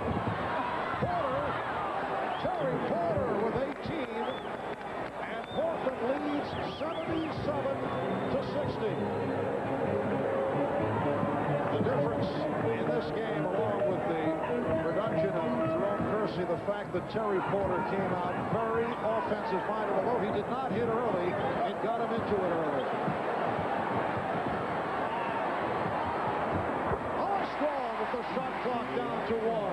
But it had to be a combination. Porter asserting himself and Clyde Drexler pulling back a little bit at the beginning of the game to allow Terry to get off. You can't have everyone fighting for shots. Here's Ainge. Yes. Danny Ainge with his first field goal. Blazers red hot. Now lead 79-62. Danny Ainge with a good 4-inch advantage over B.J. Armstrong. Just backs him to the spot, shoots over the top.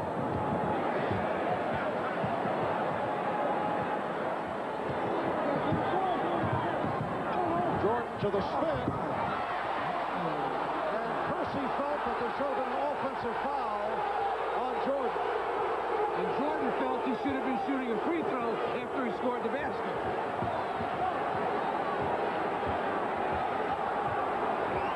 See the differential between the game clock and the shot clock. 5 of the 24. Robinson lost it. Here's Livingston. And it will be Chicago ball with 4 3/10 seconds remaining in the third quarter. You have to watch for Michael Jordan back cutting and going to the basket for a lob. They like to use it with not too many seconds left on the clock. John Paxson replacing Cliff Livingston. With Michael out of bounds also after the pass now. Watch him stepping in quick. Armstrong. So time runs out in the third. The Portland Trailblazers outscore the Chicago Bulls 29-20 in the third, and they lead it by 15 as we head to the fourth quarter. We'll be back after these words from your local station.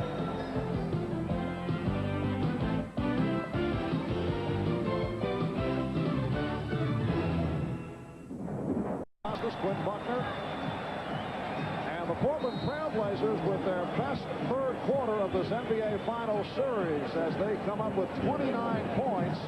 They outscore the Bulls 29-20 to lead by 15. When you go back to game 1 and 2 in this building, 17 points in game 1, 16 in game 2 in the third quarter. Their high so far was a 24-point third quarter last game. So the fourth quarter is underway. The Blazers hoping to tie the series at 3. That pass intended for Hansen, and a foul called on Ainge. His second. Blazers 11 for 21. Good shooting. Third quarter. The Bulls 8 of 17. Rick Allen providing a rest for Clyde Drexler. Kevin Duckworth has returned. Here's Hansen. That's a 3. Bobby Hansen with his third three-pointer of the series. Hansen on the floor with Michael Jordan getting some time off. Kersey for Robinson. And Kersey stopped by Hansen.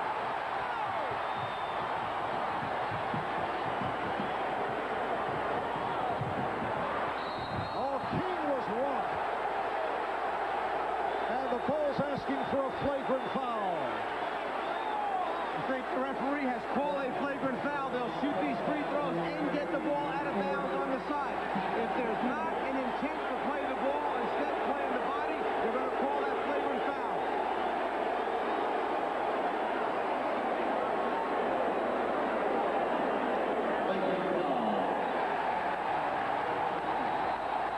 As King goes up, Kersey rotating over, comes down with the right arm.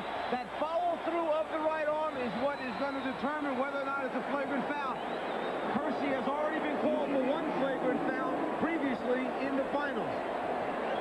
Rick Adelman doesn't quite agree with the call, obviously. Stacey King is 75% free throw shooter. As Kersey involved on that flagrant foul of Scott Williams. And that led to the heated discussion between Danny Ainge and Jerome Kersey. Stacey King, you recall, involved with Danny Ferry back in the series against Cleveland. You're looking on the floor at Chicago's team, the only starter out there, Scottie Pippen. Sometimes coaches, when they realize their starting unit is out of sync, they make a change. They go with the second unit, second group as they call it, and hope that they can shake things up. Wrestler back. Pippen able to elude Drexler, who did not want to pick up his fifth. So the Bulls have come out roaring at the start of the fourth. The Blazers now lead by 9. And after that basket, Rick Adelman started to signal timeout, but changed his mind and let him play through it. Cliff Robinson has said Portland leads 81-70. There's King fouled by Duckworth. That's number 5 on Kevin Duckworth.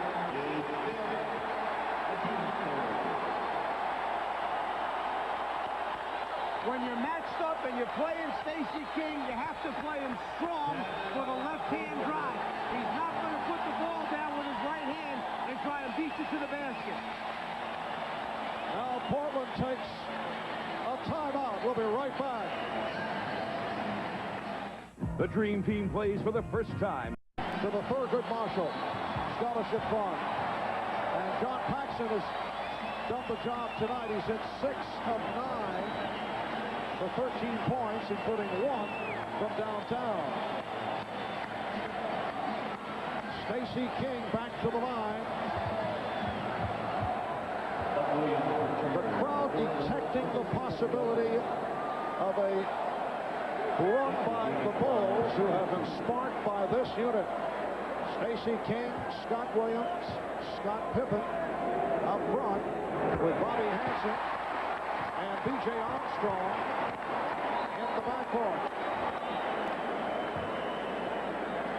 Chicago now 12 of 18 from the line. Portland has been perfect. They've hit all 15. So the Bulls, chipping away, have cut that 17-point Portland lead down to 9. Pressure by Chicago. Robinson, rebounded by Williams. Robinson got caught halfway in between deciding whether to shoot it or give it up to someone else. He was so open, it was like an afterthought. He didn't really want to stroke that one.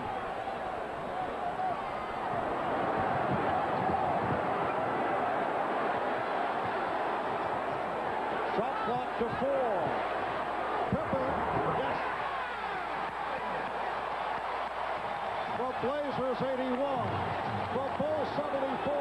And the Bulls are doing it without Michael Jordan on the floor.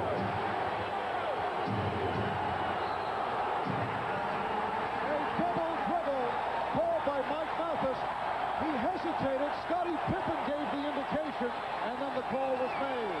Sometimes you just want to be sure that it's the right call before you make it.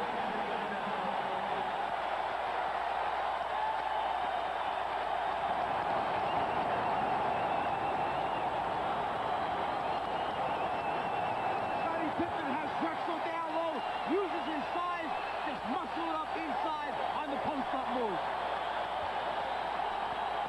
Michael Jordan cheering on his team from the bench. A 10-2 run by Chicago, and off that turnover, it will be Chicago ball when we resume.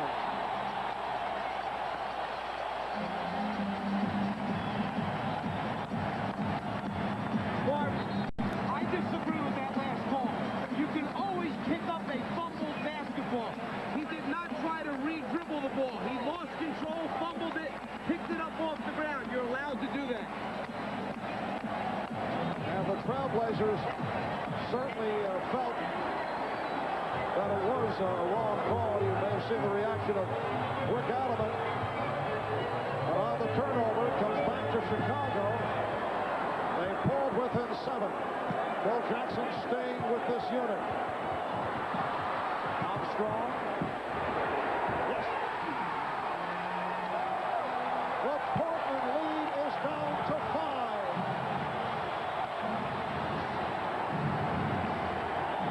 9 minutes to go in the fourth.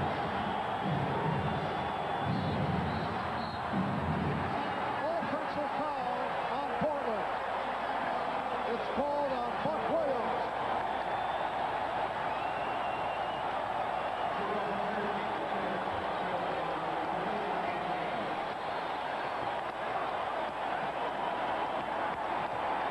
It's got to be the toughest thing to stay within what you were doing the whole game when every call, everything seems to be going against you. It takes terrific concentration to try and hold and maintain a lead, particularly in this building.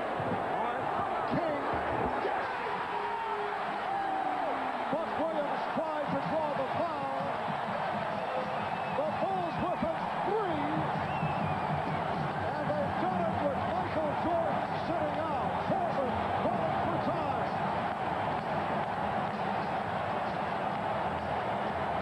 King down to the low post, gets to a point where he starts to make his move to the middle. Buck gives it the flop, falls down. You don't want to fall on the floor that close to the basket.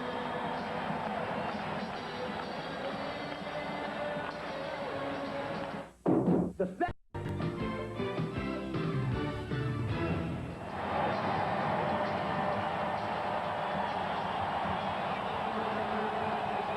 This crowd senses that it is slipping away from the Portland Trailblazers. Yes, it is very tough to repeat. Only 4 teams have been able to do it. The Minneapolis Lakers, the LA Lakers, the Boston Celtics, and the Detroit Pistons. The Chicago Bulls trying to repeat. Another Portland turnover.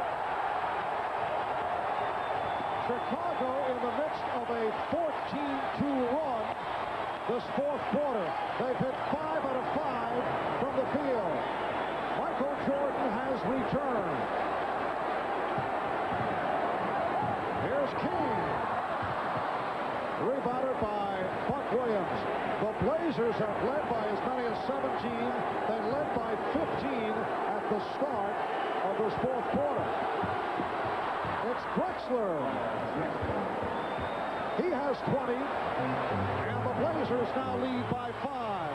Now's the decision-making time for Phil Jackson. How long do you go with this unit on the floor? They got you right back in the game. They've used up a lot of energy to do that, and they're not used to playing extended minutes. When do you bring back your main unit? Armstrong for 3. And it will be Portland ball.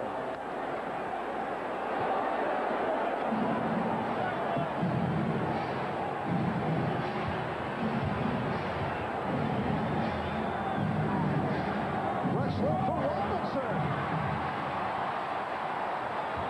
And Scottie Pippen may have gotten away with a travel. Pippen met by Buck Williams. Takes him one-on-one and lost it. Good play by Kersey. Porter trying to push it down. The Bulls able to get back. 7 minutes to go in this fourth quarter. And the Blazers lead by 5. Foul called on Armstrong. BJ realized that he was in trouble. He got caught guarding Kersey. He took the foul right away rather than let Jerome score a basket right there. Portland must remain aggressive. They must continue to attack, get on the offensive boards, get second shot opportunities, play the way they did when they built up that lead.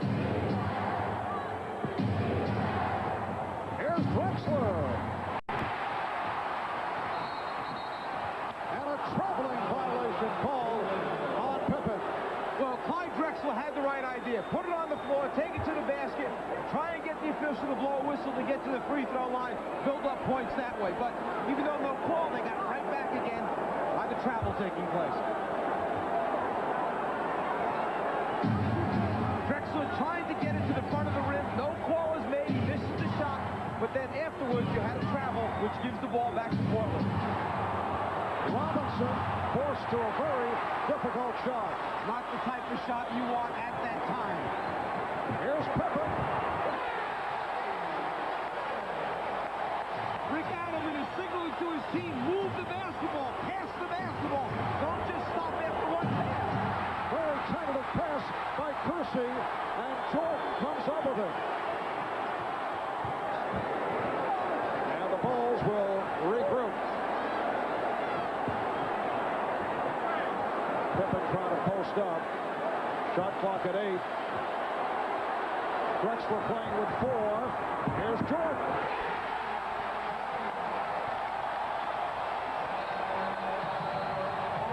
Look out of his calls for time.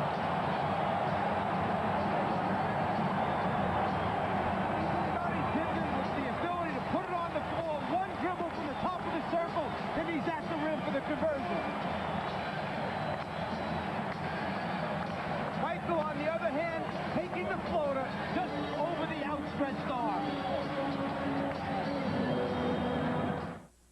Oh, wow, some game, huh? The Chicago Bulls have come back from a 17-point deficit. They are down by only 1 with just under 6 minutes to go in the fourth. The Blazers down to 1 timeout remaining. And the key thing is that the next mandatory timeout, in other words, when the game is stopped because of its protocol with the NBA, at a certain point it stops. 2:59 is the mark. They only have 1 left, so they have to space it out wisely. Protocol meaning a television timeout. Yes.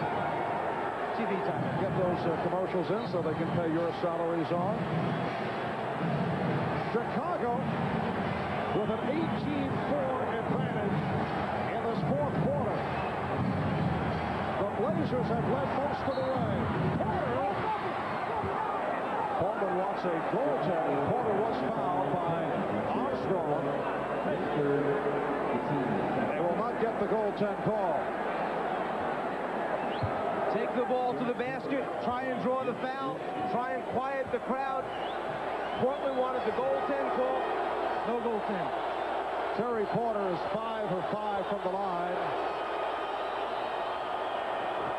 So Portland 16 of 16 from the foul line. Their claim was, Portland, that the backboard was touched while the ball was up on the glass. If that's the case, it should be a goaltend then if it's touched while the ball is on the glass. B.J. Armstrong sitting down, replaced by John Paxson. B.J. leads with 6 points. Paxson has had the hot hand throughout. Portland by 2.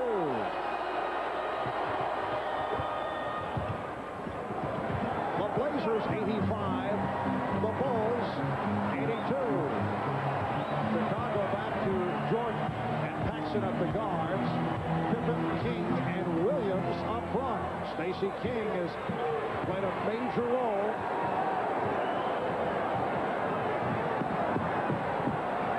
Shot clock to 5. Down to 3. Pippen for 3.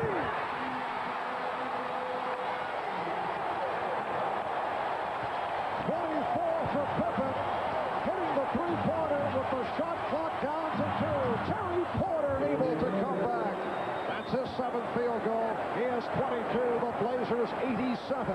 The Bulls 85. Portland played defense as well as you can play. Pippen just knocked out a sensational shot. Just under 5 minutes remaining in the fourth quarter. Michael Jordan. Yes. The game is tied at 87. Jordan has 25. The Trailblazers hoping to send this series to a 7th and final game Wednesday here in Chicago. Drexler rejected by Scott Williams. Jordan for 3. Rebounded by Pippen. The Blazers and Bulls tied at 87. The backdoor pass picked off on the deflection. Jordan with the steal.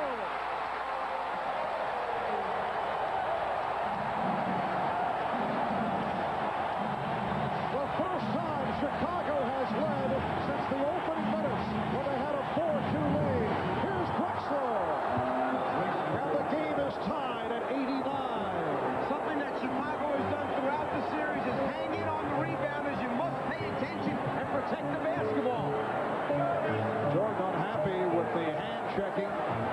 Drexler.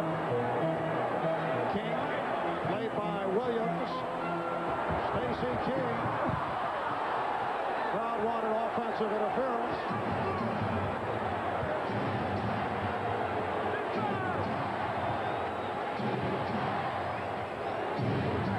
We're approaching 3 minutes to go. In the fourth, Drexler.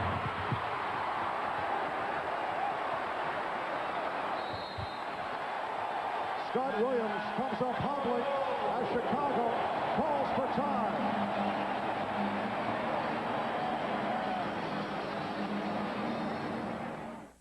Maybe your first car shouldn't be a car. I was 18. Didn't.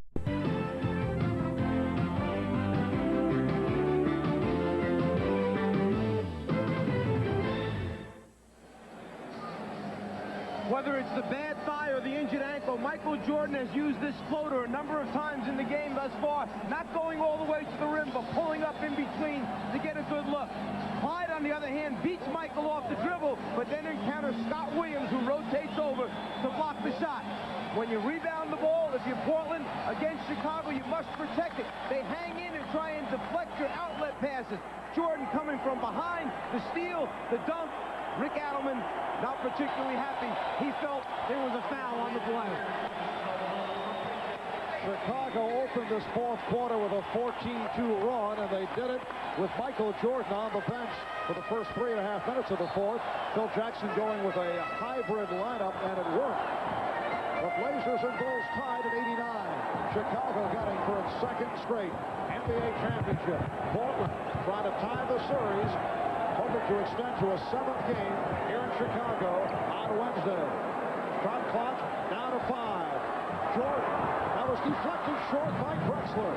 And Buck Williams able to come away with it. And again, Scottie Pippen slapping at the basketball after Buck came up with the rebound. Remember, the advantage now in timeouts definitely on Chicago's side. Here's Williams. He was set up beautifully, but missed the layup. We mentioned earlier the number of layups and inside shots that they have missed, Portland. You have to convert those. Scottie Pippen does convert to give Chicago a 91-89 lead. 2:15 remaining in the fourth. I'm kind of missing where Jerome Kersey has been offensively for the last portion of the game. Porter stripped by Paxson, and a broken Chicago ball. Ed West says it was knocked out of bounds by Terry Porter.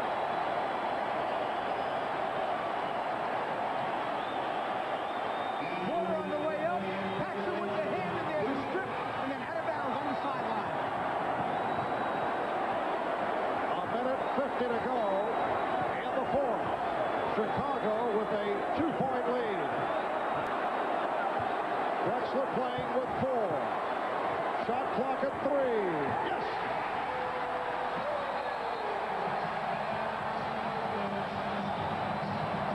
And a timeout call with a minute 39 remaining in the fourth. The reason that you can't double team back on Michael quickly is because Paxson is standing right outside. He gets a great look, knocks it down from short range. Portland has taken its final timeout.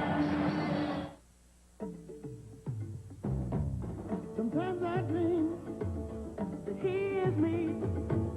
You got to see that's how I dream to be. I dream I move.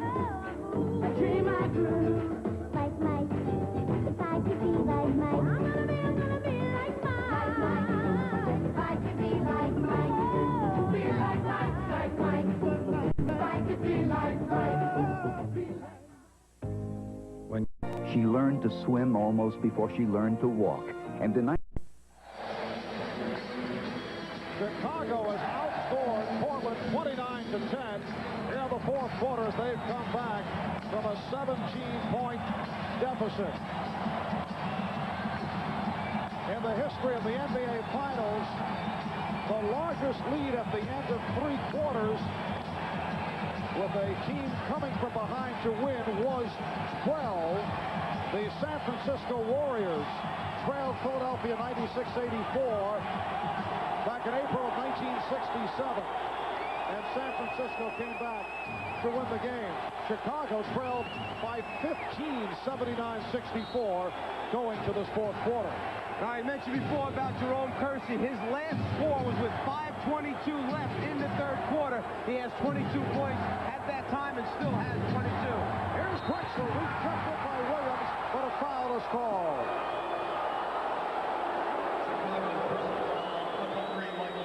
Michael Jordan called for the foul, and Clyde Drexler will go to the line. The Chicago defense is a suffocating defense. When you make a move on the interior, they always have people there to challenge.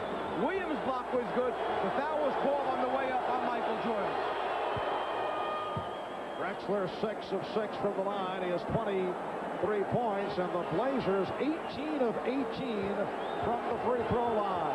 The Bulls by 3. 1:31 to go in the fourth. It's a 2-point lead. Portland has used all its timeouts. Ainge staying with Pippen in the backcourt. You dig in now defensively, you must get a stop. There's plenty of time in the basketball game for Portland to come back, tie it, and take the lead. Shot clock at 10. And a hold on Drexler. That is his fifth.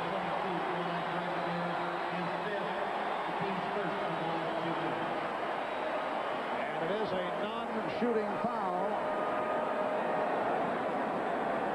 Clyde, realizing that they have a foul to give before it becomes bonus, takes one outside before Michael can turn the corner. 1:13 remaining in the fourth. Bulls get the new 24. Both teams have 4 team fouls. They've been isolating Michael on that left side of the floor. Here's where he knocked down the jump over Clyde last time. Scott Williams takes the shot. That is not what the Bulls had in mind. Drexler. And it's called a jump ball. Drexler thought he was fouled. Well, you had Chicago who wanted an offensive foul call. Portland wanted the foul call. Both players had established their position. Williams was under the rim. You're not going to get a charge in the NBA that close to the rim. Drexler wanted the call on the rotating Grant, hitting him on the right side. 49 seconds remaining fourth quarter. The Bulls 93, the Blazers 91. Grant will try and drop it between Jordan and Williams on a safety tap right here if he can get it. Mike Mathis attempting to line them up.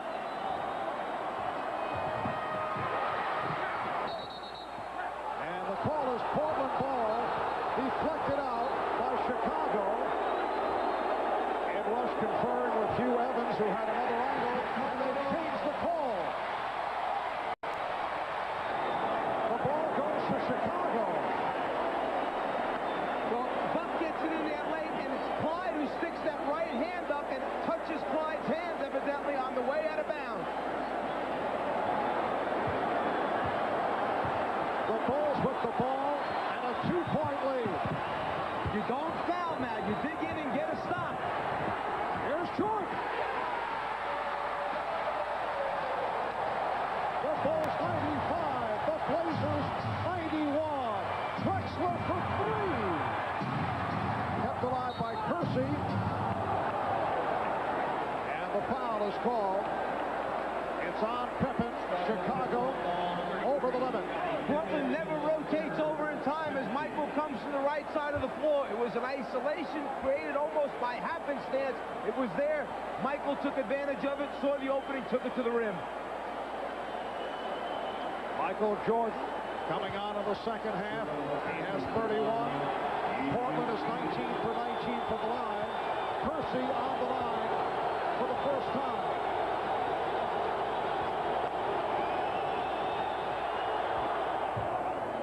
Kersey, a 66% free throw shooter.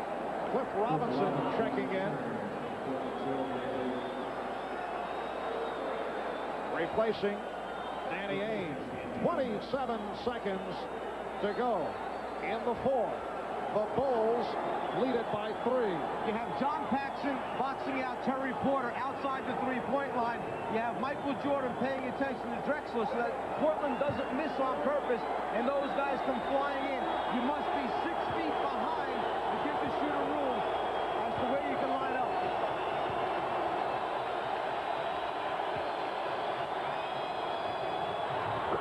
It's a 2-point Chicago lead. Pressure by the Blazers. Drexler playing with 5 fouls, going for the steal against Jordan. Now Jordan met by Porter. There's a 2-second differential between the game clock and the shot clock. And now the foul given by Porter. See, they have no timeouts left, so it's not like they can advance the ball to the half-court line after. So you go for the steal in the backcourt, and then once it gets over the 10-second line, you must foul so that you get a chance to at least come back and score. You hope that they miss their free throw opportunities. Michael Jordan is 3 of 3 from the line. He's an 83% free throw shooter. 11 and 8/10 seconds to go in the fourth. The Bulls lead by 2.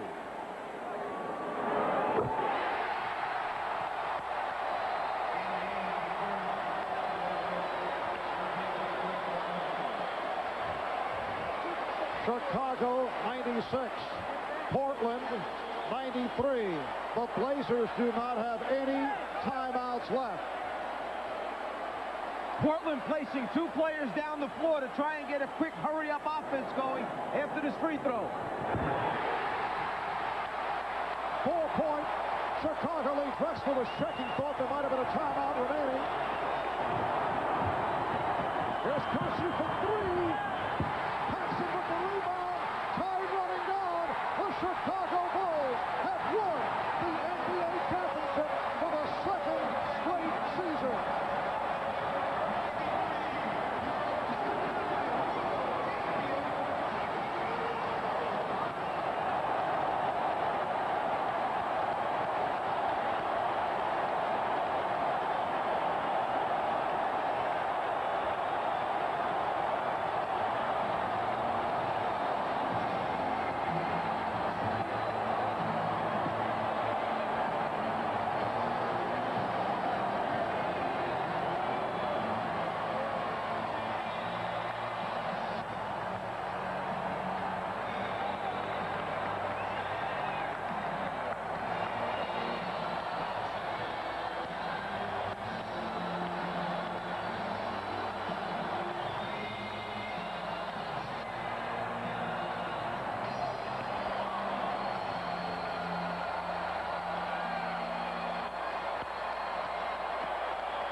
Chicago Bulls coming from behind. They were down by as many as 17, and they have defeated the Portland Trailblazers 97-93 to take the series in 6. The last team to win a title in Chicago, the 1963 Chicago Bears, who defeated the New York Giants. Chicago Stadium has not hosted a hometown clinching since back in 1938, when the Chicago Blackhawks won the Stanley Cup.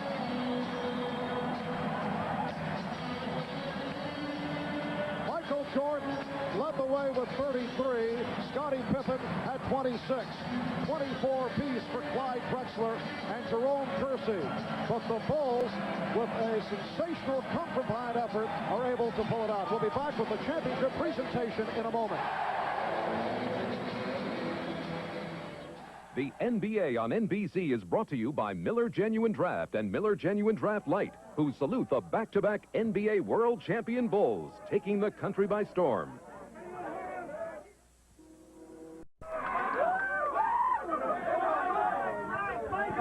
Somewhere in the bedlam of the Chicago Bulls locker room, Bob Costas surrounded by the commissioner, Jerry Krause, the general manager, the principal owner, Jerry Reinsdorf. Get up here, Phil! Phil Jackson, the coach. Go ahead, commish, with the official presentation of the Larry O'Brien Trophy. 1 is great, 2 is almost impossible. Congratulations, Chicago. It was a great series and a great year. Thanks, Commissioner. Commissioner, a year ago, you gave us the first trophy. I can't believe a whole year has gone by. Last year was satisfying because a great general manager did a lot of things that weren't popular and we won. But this is even better because it establishes the Bulls as one of the upper echelon teams of all time. I can't tell you how happy I am. Jerry, a quick comment on the team you helped to build. Just the happiest moment in many, many years. Oh, it feels so good, buddy.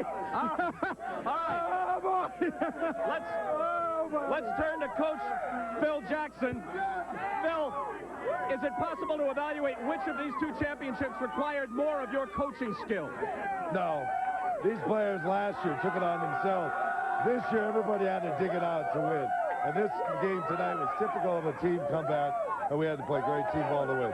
How about the lineup you went with during a stretch where you outscored them 14-2 with Michael on the bench? Williams and Hanson, and thank you very much.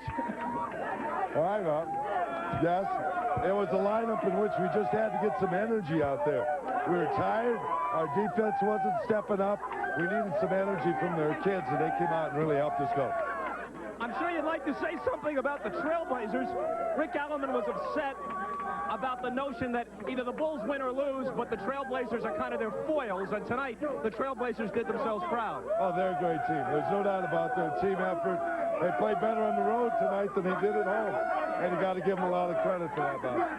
All right, let's go over to Scottie Pippen, who is nearby. Scottie. Whoa. Hang on, Cliff. Scottie, there had been some criticism of you not playing up to last year's form. You were big in the 7th game against the Cavaliers. You were huge, especially in the 4th quarter tonight. But I've been always able to bounce back, and I think my teammates is a big part of that because they've always been behind me and helped me, you know, when the critics were down on me. That's why I really appreciate the championship now. That's to really get a lot of critics off my back. Baby. I still got a few more months of the Olympics to deal with it, but I just appreciate my teammates being able to step forward and help me out. Yeah. Horace Grant, the nucleus of this ball club is very young, averaging around 27. I know you're basking in the celebration here, but this team could be a very, very good team for a long time. Oh, definitely. We're a very young team, and we have some young players on here. And we just went out and took it. Yes, baby. Bobby, a big three-pointer in the middle of the run, and then you stripped Kersey underneath. That was part of a run in which you were on the floor with some unlikely teammates in a 14-2 stretch. That's what we prepared the whole year for, Bob, and we just hung together down 16, 17 points, and this guy carried us home, but we needed a little momentum shifter at that time. We got it with a three-pointer, and it's great to be a part of it. Michael, you told me the other night in Portland, this one would be more relief. The other one was exhilaration. You still feel the same? It is, man. It's just so gratifying for me personally You know, I went through a lot of hard times this year, but you know, I stayed strong. Everybody supported me. You know, we played well today. I'm glad for Bobby Hansen. He was the only guy that didn't have it. I'm glad for him. There were stretches in the playoffs where you had to carry your team. You were the high scorer again tonight, but you got help, especially from Scotty. Everybody contributed. Scotty was a real big emphasis in the third and fourth quarter, and you know, I had a rough first half, but these guys carried us, and you know, I was able to get in there in the fourth quarter and help pull it through. So you know, it was a good team effort.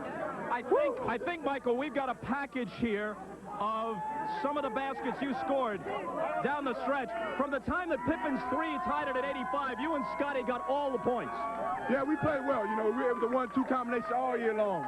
And I've always said that, you know, Scotty takes pressure off me as much as I take pressure off him. So, you know, we played extremely well down the stretch, both of us.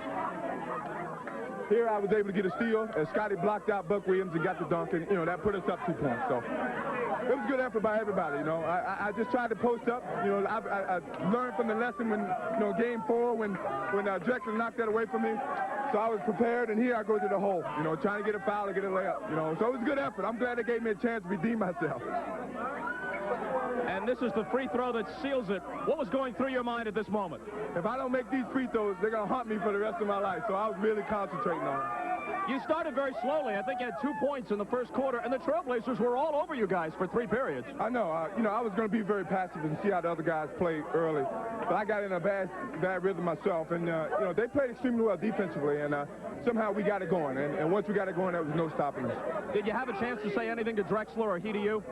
No, I was too elated. You know, I'm going to go over and say hello. You know, I mean, say thank you. It was a great competition. You know, it was tough luck, but somebody had to lose. I'm glad it was us. Michael, congratulations. Thank you. Looking around for somebody else. Here's Bill Cartwright. Bill. A long career with ups and downs in it until you wind up in Chicago for a couple back-to-back. Can you put it in any kind of perspective? Bob, it's just, we just had a great organization. We got players together. We kept building every year. Got the first championship. It was tougher the second time around to get the second championship. We came through with it with a tough effort and got the win. Bill, congratulations. John Paxson is somewhere in the vicinity, I'm told. Where's Johnny? B.J. Armstrong. B.J., slide on in here. Bob, how you doing? Tonight, you were part of that lineup that really turned the game around. I mean, Portland had a 17-point lead in the second half. And with Michael on the bench for a while, you were in there, Hansen was in there, Williams and some others, and that's when the 14-2 run happened. Yeah, we did. We had a great run, and we just tried to get our energy up, get some easy transition buckets. It was just a great way to get us going, and I'm just very happy and fortunate to be a part of a championship ball club. We're going to get John Paxson in here for a quick word. John, overall, this series wasn't looking like as good a series for you as the Laker championship a year ago until the last couple of games, and then you lit it up again. Well, it was, last year for me was tough to match personally, but winning another one after, the only way I can explain it is when you try to repeat, everybody's coming at you. The only way you can really succeed is to win it again, or else you failed. And the way we played that fourth quarter, the entire effort from the defensive end to the offensive end was unbelievable. Can you compare the two? You won 67 in the regular season. In that sense, you're better. You lost 7 in the playoffs this year. You breezed through with only 2 losses last year. Is there a comparison possible? Well, this year, I think it's better just because we had everybody shooting at us from day one. And to come out and win it the way we did was impressive. What a great way to win it. John, congratulations. Appreciate it. From the locker room of the world champion Chicago Bulls, and Pat Riley, if you're watching, this is the look you were striving for last year. So there it is for you, pal. And let's go back to Marv at courtside.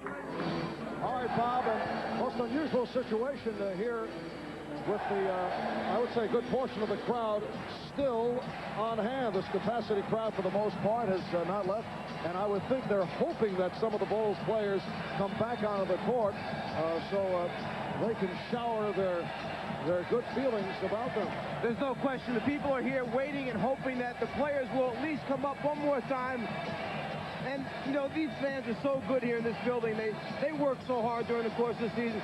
It would be a nice gesture if the players feel safe enough to come up and do it.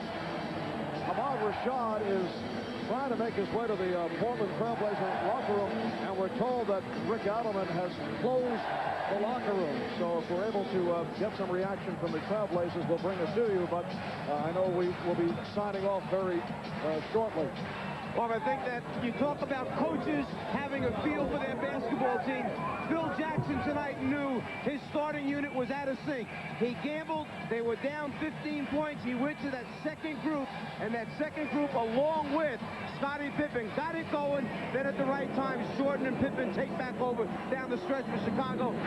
Timing, substitutions, and then all the guys responding to the challenge. A terrific team effort for Chicago. And we're told the Portland locker room is still closed, so apparently we will not be able to get post-game reaction from the Trailblazers. And we can look for impact changes, I would think, next year by Portland. Well, you won't find that out, obviously, until they get together and decide what their problems were. But this team has reached the finals 2 out of the last 3 years. They played an excellent game this evening, playing very well away from home, as they did in the first 2 games. Half the first game, the entire second game where they got a win. Do you shake a team up just because you get to the finals and lose? That's a real difficult decision. All right, Chicago takes the series in 6. Michael Jordan started slowly and then came out of the fourth quarter. In fact, Jordan with 12 of Chicago's last 19 points, as Chicago hit 13 of 19 overall from the floor in the fourth quarter. And we're told they are bringing the championship trophy to the floor, and when the trophy makes its way out here, they will go wild. The Chicago Bulls winning the NBA championship for a second straight season. For all of us here at NBC Sports, it has been a delight to present the NBA telecast, and we certainly appreciate your joining us right throughout the season. So once again, for the Chicago Bulls, it's been a case of winning it all.